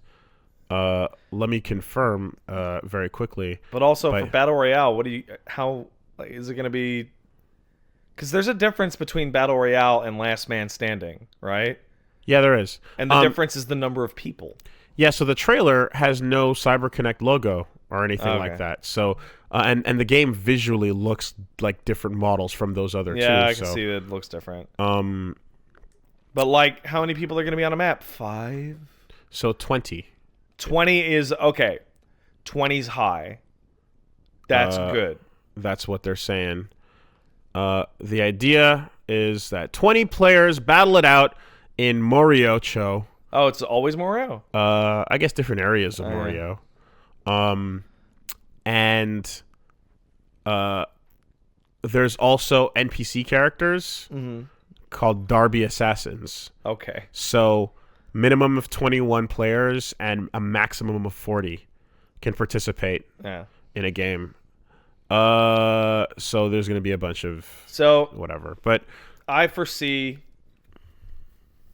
problems with this because I feel like there's 2 ways you could build this, right? You could make it all the characters be unique, but they necessarily have to have similar movesets because they have to punch and kick each other, right? Or have a number of classes like long range stands and close range stands and so on and so forth, what I think would be actually more interesting. Like the people like Battle Royale with melee and character selection sounds cool to me. But like say Endul would fill a sniper role because of course he would. Yes. Right? Yeah, that sounds really cool. If you can actually, pick a character that represents like whatever class and such, and handle it in different ways. But I don't know. Like, I worry that in a system in which all the characters are like different fighting game characters, that some will be bad and some will be good. So don't play the bad ones. Okay, so in my head, Whole Horse is just Snake with a Nikita. Sure. How do you beat that? I don't know. But what makes the battle royale genre work is that all of your powers, all of the things you use to kill the enemy, are on the map, and you have to acquire them by luck or Mm-hmm. Whereas here, it's like, what, you're gonna find Star Platinum Koichi? No, so that's the thing, is whoever has, like, anyone who's using fucking Star Platinum or Dio or, like, up close brawler types will just run up to you and beat your ass unless you can get the time, unless you can find your spot or whatever. You know, like, that's the thing. But assuming they can balance for that, then it could be interesting. But yeah, I feel like Whole Horse would be unstoppable if given in this type of game. This type of game, exactly. In Duel as well. All the long range stands actually would gain the advantages that they should have because they're long range stands in this type of situation. Yeah, absolutely. It also allows for, like, if you try to get some wacko choices in there, some fun stuff could be interesting where you're not just combat types, but like non-combat types. I'm playing a Steely Dan. Fucking Rohan. Yeah. Right? The rules of having Rohan as playable in this might be really fun. He'll punch you. Justice. Highway Star. Yeah, like there's a lot of fun. I bet we're thinking I bet we're overthinking it a lot, and it'll be much simpler than we expect. I bet you 5 of the 20 characters will be Dios. Yes. Yes. Like, there will be 3 Jotaros and 5 Dios. Yeah. And that'll be most of the game. Every match. Because also people are only going to pick Dio and Jotaro. I would love for this game to have a big enough roster so that it's shut up. You cannot pick a duplicate. Oh, yeah. But it would have to have like a roster of like 60. It would need to go into League of Legends. But I like not being able to pick duplicates in a game like this. Because otherwise you end up with 10 Jotaros on the map. I mean, as long as the hard counter is obvious to like a super strong pick, then like, yeah, absolutely. But what if there are no hard counters? Well, what if like, it's only soft counters? Well, again, like... And they're real soft. Because if you pick Kira, yeah, you know, you get like everything up until Kosaku with Stray Cat, sure, and fucking Bites the Dust and all of sure. it. Like, you know what I mean? Like you can split that across if you wanted to. But yeah, like imagine having a Koichi that could do Echoes Act 3 that can fucking weigh you down, you know, and then like you can't like move and you're kind of caught out in the open and then you can get your ass beat real hard. Mm-hmm. Or like meeting certain characters where it's like, if you team up with me together, we can go really far. Like if someone plays Oingo, yeah, you know, and then you get to fucking team up with Whole Horse and then you can, I don't know. Anyway, it's gonna be a brawler. It's gonna be, yeah. Every single character is gonna be a brawler. But the idea, you know, and all the cool stand things that we're thinking of are gonna be cutscenes, like as finishers. It's gonna be rush forward and land a super, yep. And then it's gonna be, yeah. See? Hey, at least it's no Jump Force. Because stands as loadouts, yeah, it's are cool. So cool. It's a cool idea. Do you want to come in with Starfinger or Diamond Breaker punches? Emerald Splash from a distance or Tripwires. Yeah, it's cool. God. But someone would have to think of all the variations. Fuck. Vanilla Ice. Vanilla Ice would be a genuinely horrible way to play the game. Jumping into the netherworld, running around, and then reappearing, and then eating a chunk out of the map. Or killing anybody that you land Vanilla on. Ice would be a terrible character to play as, because if you were smart, you would just never come out of it, and then you would just have a black screen the whole time. Well, then you'd have to have a huge disadvantage, such as like a cooldown that's massive, or an open point. Second, if you could just jump into the other map and know where you're going fully, and like there'd have to be some, you know what I mean? Like you could nerf it. in a lot of ways. But the trade-off, of course, is if I land on top of you, then you get fucking exploded in that one shot. Yeah. There's a lot of interesting things you could do. Pet shop would be the real fucking problem. Yeah. Anyway, we'll see what happens. But that's JoJo's last. No. Fuck. Yeah. Ah. Yeah. Oh yeah. You almost said the wrong thing, didn't you? JoJo's Bizarre Adventure. Last Survivor. What a bummer. Can't believe you ruined it. I ruined that whole game. That game no longer has any value to the human race.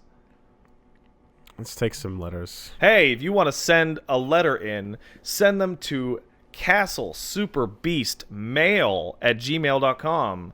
That's castlesuperbeastmail@gmail.com. And your letter might sound something like this, as read by one Wooly. William says, to the Eldritch Horrors currently inhabiting Castle Super Beast. Got it. Will here. Want to start off by wishing you all the best going forward on the new podcast and your solo works. Thanks, man. Played nearly all the DMC games minus DMC. Yeah. And I never explored the deep mechanics of style, and I never counted myself as a DMC fan. Yeah. And my question to you is, have you ever played a game franchise where you played nearly every game in the series, but never felt as though you dove deep enough or felt devoted enough to call yourself a fan? I would say that's the case for, like, Call of Duty. I played, like, 1, 2, 4, 5... You know, I played a shit ton of them. Yeah. And was like, oh, yeah, I like Call of Duty, but I would not call myself a Call of Duty fan, right? So I don't have that with... games, but I have that with shows. Oh yeah, I watched the whole thing. Yeah, it's okay. I liked it. You know, I feel like, and you've heard it over the years, but I feel like two franchises that have been super gatekept from me have been my Gundam and Kamen Rider in a lot of ways. Until I used to care a lot more. I don't care anymore now about it because it was dumb to feel that way. But watching the entirety of UC, but still not knowing, like, not being, you know what I mean? Like it's one of those things where I'm like, I thought I watched almost all of it. No, you watched nothing. I definitely, like, there's with up to a point, because when they started making Unicorn and the stuff going forward, I didn't catch up at that point. But there was a whole lot of Gundam under my belt, but I never felt like I was in a place where I could say, like, yeah, I can talk authoritatively about this, you know? Yeah. And I still don't, because there's still infinitely more Gundam that I don't know than there is that I do. But I know that I've seen, like, the mainline stuff, and I've seen a lot of the UC stuff as well, and I like a lot of it to just be like, that's my favorite, and I enjoyed that part. But yeah, fake fan forever, though. And the other one is, with Kamen Rider is one of those ones where it's like, man, I love Kamen Rider Kabuto. that's a life dedication. But I'm like, it never stops. It never stops, and you do have to dedicate a chunk of your fandom and life to following Sentai if you want to, and Toku if you want to. Yeah. If you want to follow Ranger stuff, or if you want to follow Garo, or if you want to follow Kamen Rider in every iteration. But having said that, I'm like, but I have a bunch of those shows completed. Yeah. You know, like I've definitely gone through. I think I've watched 5 of them. I think the count is at about 5 or so, and each one's like 52 episodes, and like you're like yeah, I put a lot of time in there, but definitely don't feel any way that I can be like, yeah, I'm, you know, I can call myself like a fan in that way, because I'm just like, yeah, I feel like in order to say that, it's like you probably need to have watched 80% of them or more, you know, or some sort of imaginary number. I don't know. But you need to have watched everything going back from the first one. I would say I'm a Quentin Tarantino fan, even though I haven't seen like a third of his movies and don't like a couple of the ones I have seen. But the ones that I love, I fucking love, and I love the Tarantino of it. Yeah. Right? Yeah. That's what I feel. I feel like with shows where there's so much to consume, and you've consumed what you consider a lot, but by virtue of how much is unconsumed, you haven't scraped the surface, or people that have gone that far in are just like, oh, you haven't seen the good shit or whatever. It kind of feels like, man, I'll never be there. You'll never be a monster. I'll never be there. Never be a monster. You're not hunter. allowed. No. I'm not allowed. But I killed a great Jagras. Did you see what the quest they're putting out for the anniversary of Monster Hunter World is? No. It's called The Greatest Jagras. Oh. And it's because Jagras is the most killed enemy. Yeah. They're putting out like a super, super gigantic, arch-tempered, tough Jagras for people to fight. Cool. That's good. It's mostly interesting just because the title of The Greatest Jagras. Yeah. Thanks, William. Thanks, Will. Appreciate it. We got one coming in from Tim. He says, Our term, more power. hello, house subpar critter. Mm-hmm. Most people use steak as a way of gauging how good a restaurant establishment is. I love French fries, however. That's my personal measure of quality. What food do you use to gauge how good a restaurant or food establishment is? Mashed potatoes. Poutine. If your poutine is solid... That's a really specific... Exactly. Yeah. Exactly. If you got your poutine right, then you've got the restaurant. No, but I mean, there's a lot of places that don't have poutine. Well, yeah, but I mean, what do I care if I don't live there? Because for me, it's mashed potatoes, particularly at a steak place, because mashed potatoes it's like the simplest thing that's going to hit your plate. If you fucked it up, I don't trust anything else on your menu, because they're fucking mashed potatoes. Yeah. You mash potatoes, you put butter in them. Mm. You mash them more. Maybe you put some salt, or like. Mm-hmm. No, I feel like if you fuck up the cheese curds and gravy, and you don't do it with the right thing, then it's like. What do you feel about places that wanted to do a poutine, but that they couldn't, so they made cheese fries? Crazy fries. Crazy fries. Crazy fries. I mean, look, the fact that I learned later on that curds are hard to get in America, they're very hard to get, opened up a little bit of forgiveness. Well, yeah. A little bit. It's just a food item that's not actually readily available. Yeah. Though we take for granted. But the only reason they're really readily available here is because everyone makes poutine with them. Yeah. No, I still say fuck you, but I shake my fist a little less at it, you know? But I get it. I remember when we were in fucking Atlanta and they had fucking fucking Georgia poutine on the fucking menu, and I looked at it and was like... Yeah. It's a proper fucking foreign hipster. It's the Toronto people that take photos of their plate of fries with the grated cheese and fucking... Oh, shut up! You guys know better. Grated cheese and St. Hubert sauce poured on it, and I'm like, what are we doing here? So they get an anti-free pass because they should know better. Yeah. No, it's hilarious. It's only like a 6-hour drive. So they know. So on the bullet list of things that the podcast will always fall into, poutine elitism is absolutely one that pops up every 10 episodes. Bagel elitism will occasionally arise as well. It's totally gonna happen, but I literally do use it as a measure. Your neck of the woods will always have a food that you will laugh at anyone from anywhere else trying to make. Because it's silly. In defense of Yukiko's S-Link. Oh. Dear bestest Wooly and shortest Pat. We're never getting away from this one, huh? Recently been on a Persona kick and found myself remembering how much Pat hated Yukiko's social link. Mm-hmm. Calling something along the lines of pointless. It's pointless. That's the exact word I used. Because ultimately she goes back to working for and devoting herself to the inn. While Yukiko isn't my favorite character, Chie's best girl, I found myself understanding Yukiko's experience in her social link. I would say that it's an Asian perspective, but I think it's more universal. It's the idea of having choice versus being forced to do something, and how sometimes young people need to explicitly be told, hey, you don't have to run the family business, follow in my footsteps, if you don't want to. Yukiko, throughout her social link and dungeon, felt like she was being forced and trapped in her family's inn, but once the burden of guilt was gone, she realized she actually enjoyed doing it and understood the responsibilities.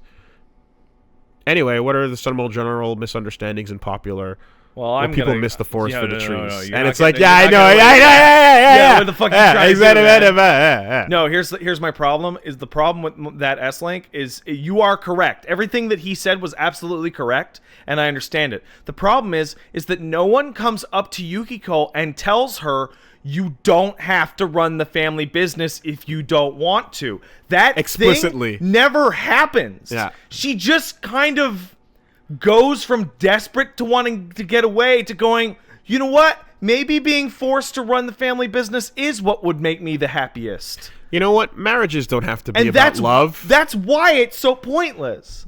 We can have a marriage of convenience and business. And then fall in love. That happens later. Yeah. No, and the other thing too is I think that point is real, and what he said makes sense. But I think it's also when you put it alongside other minor versions of that happening throughout Persona in general, where changes aren't real changes because you don't want too much social unrest as a result of your rebellion, you know, or as a result of like stirring the pot too much. Listen, I'm not gay. I'm just unconfident with girls. Listen, I'm not trans. I'm just unconfident with men. Listen, I don't really have confidence problems. I just have confidence. Wait, what? That one's a little weird, the GA one. But It's like hey, it's not about guys or girls. Kanji, it's about guys. Kanji. It's about guys. Come on. Like no, I'm just unconfident. Yeah. And the fact that Naoto's could be interpreted in such a way where it was like, as a result of, well, here's the thing. It could be interpreted in such a way is that when you go into a manga later on, 2 years down the line, she's got her big flowing hair and she's she's wearing a push-up bra. Embraced my femininity. And it's like, you are not, oh, man. It's like, Okay, well... yeah. Like there's a big old Western way of confronting problems. That's just the fucking 18-wheeler. I remember that is not going to happen in Persona. When I was in Sejep and I went to one of my psych classes, and the basic one of the explanations of there's a very clear difference between Eastern and Western psychology, and Western psychology is about helping you change the world around you to fit the person that you are, so that you feel better. And Eastern psychology tends to be how you can change yourself in order to fit the world that you live in. Yeah. And you see this in Persona, and it's like everyone's problems is and it's a theme of Persona about accepting who you are, but it's also about accepting the world as it is with all of its flaws, and you're just gonna have to learn to live with it, which is kind of its own like reasonable solution. But some of the ones they go to is Yukiko just gives up on her dream of doing anything but, because she's kind of aimless. All she knows is that she doesn't want to run the inn, but then she goes, running the inn isn't so bad, and I do have happiness here, so I'm just going to ignore all the work that I've done to self-actualize myself as a different person and just run the family business. And it's disappointing. And 5 is that happens on a macro level where it's literally the entire planet, or at least all of Japan, rather, has to be on board with your form of rebellion so that we can bring you back to the fold. And I remember because people definitely came at that point when I made it the first time and said there's a lot of counter arguments to be made here. What I feel, though, is if you want to talk about the example the viewer just said, missing the forest for the trees, I think when you take all of these stories and look at the repeating theme of how that happens at the end of all of them, there's a level of harmony that must be maintained, and you don't want to T-boat. Don't rock that boat. Don't rock the boat. Don't rock that boat. There's a level of not rocking the boat that happens in every one of these social links that I think you can use to sort of feel that they don't want to go too far with it. So there's one and personally, as someone that grew up in Canada, I like when someone's coming of age tale is about rocking the boat. So there's one in particular in P5 that damages the game because it is so legitimately distressing. And it's Futaba's S-Link. So there are minor spoilers for Persona 5 incoming about Futaba's S-Link. Around S-Link number 6 or 7, Futaba describes an old friend that she had back in elementary school that she lost touch with. And the reason why she lost touch with her friend is because her parents were horribly abusive. And it is dark abuse. It implies that they are either renting the girl out or forcing her to perform like web shows for people as like a 10-year-old. Like, it is as dark as it can possibly get.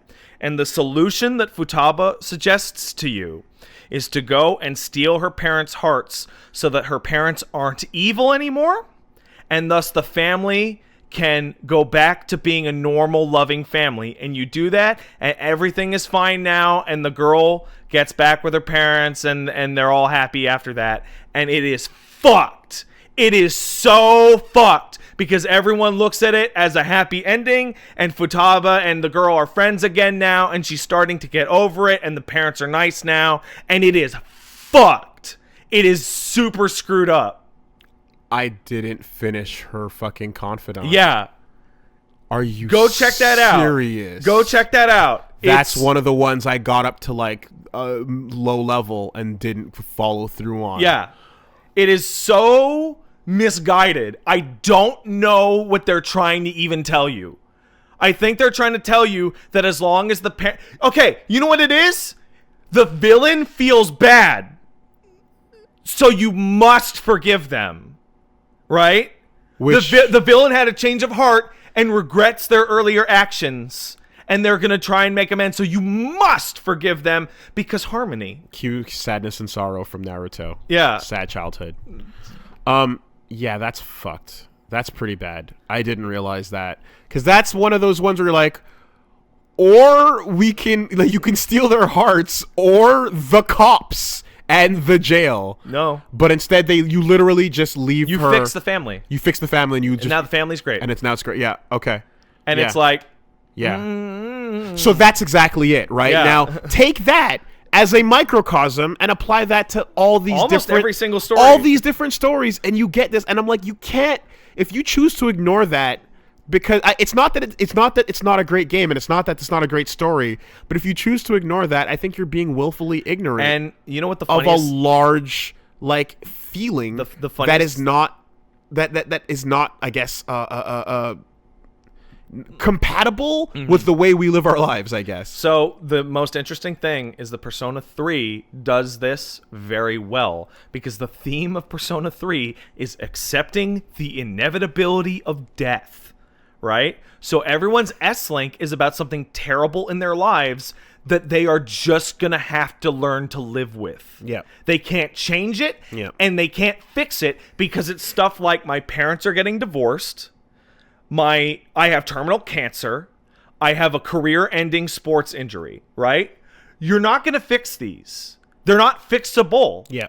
So you're going to have to integrate that into your new personality and learn to live with it.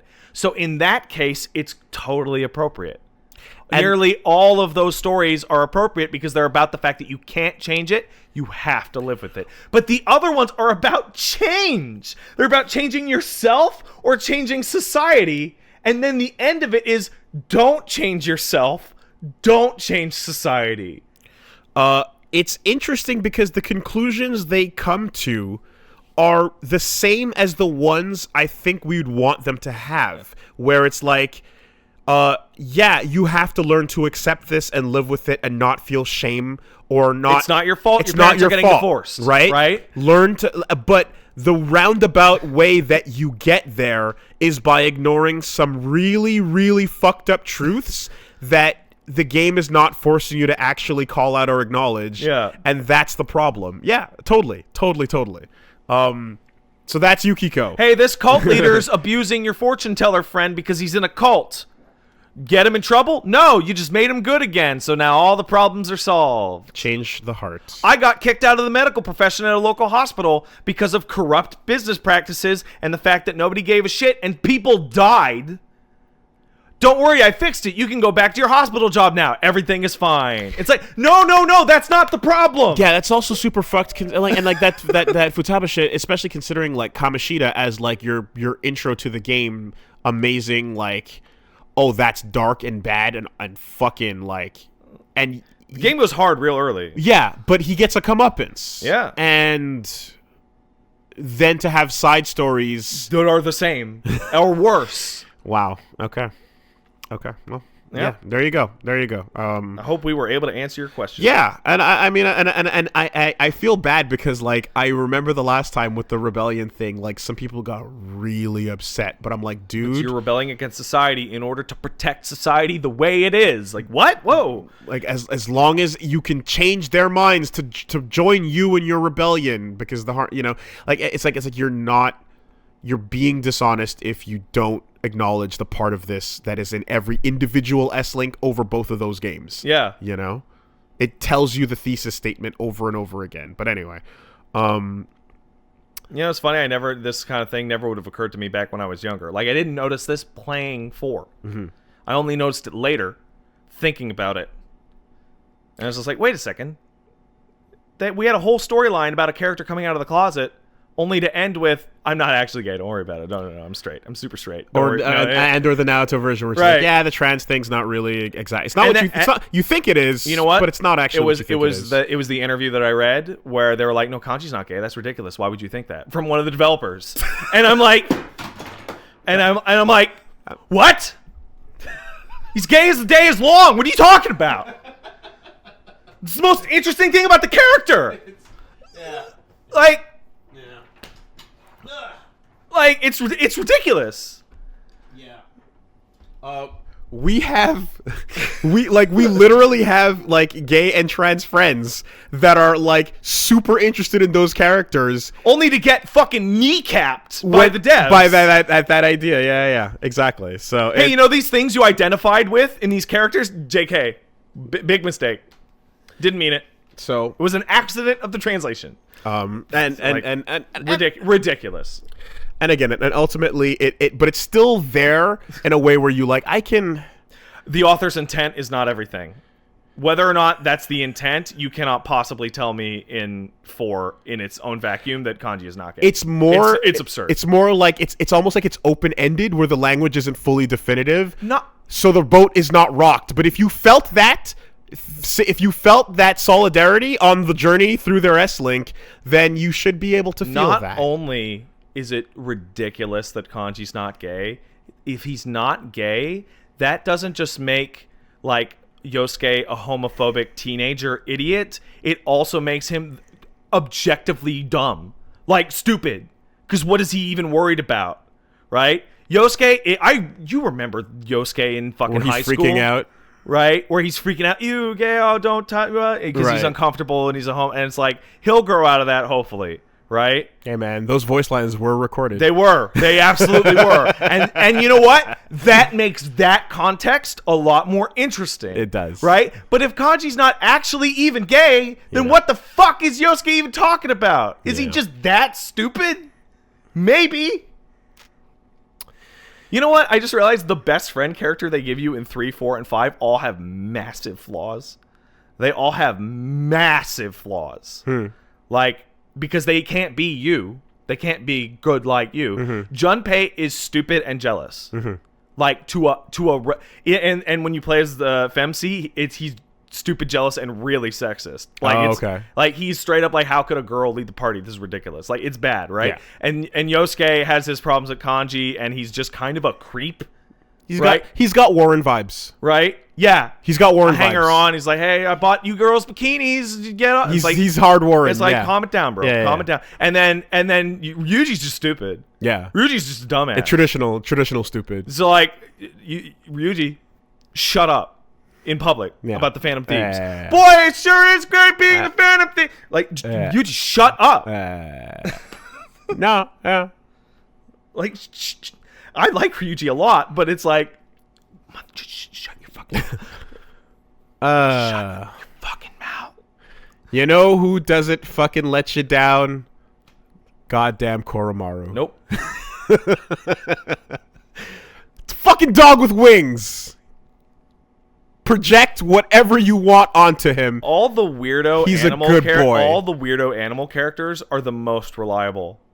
Good boy. Fucking Koromaru, Teddy, Mona, like all the weirdo animals. Well, Mona, Mona's good. Mona's fine. But, you know, Mona has her moments. Fucking Mysterious Fox. It's the shit. Yeah. Nah, but fucking best boy pupper. Never fucks around, never disappoints. Anyway. Got good skills. Good reasons to keep him on the party? Yeah. Anyway, yeah, that's fine. We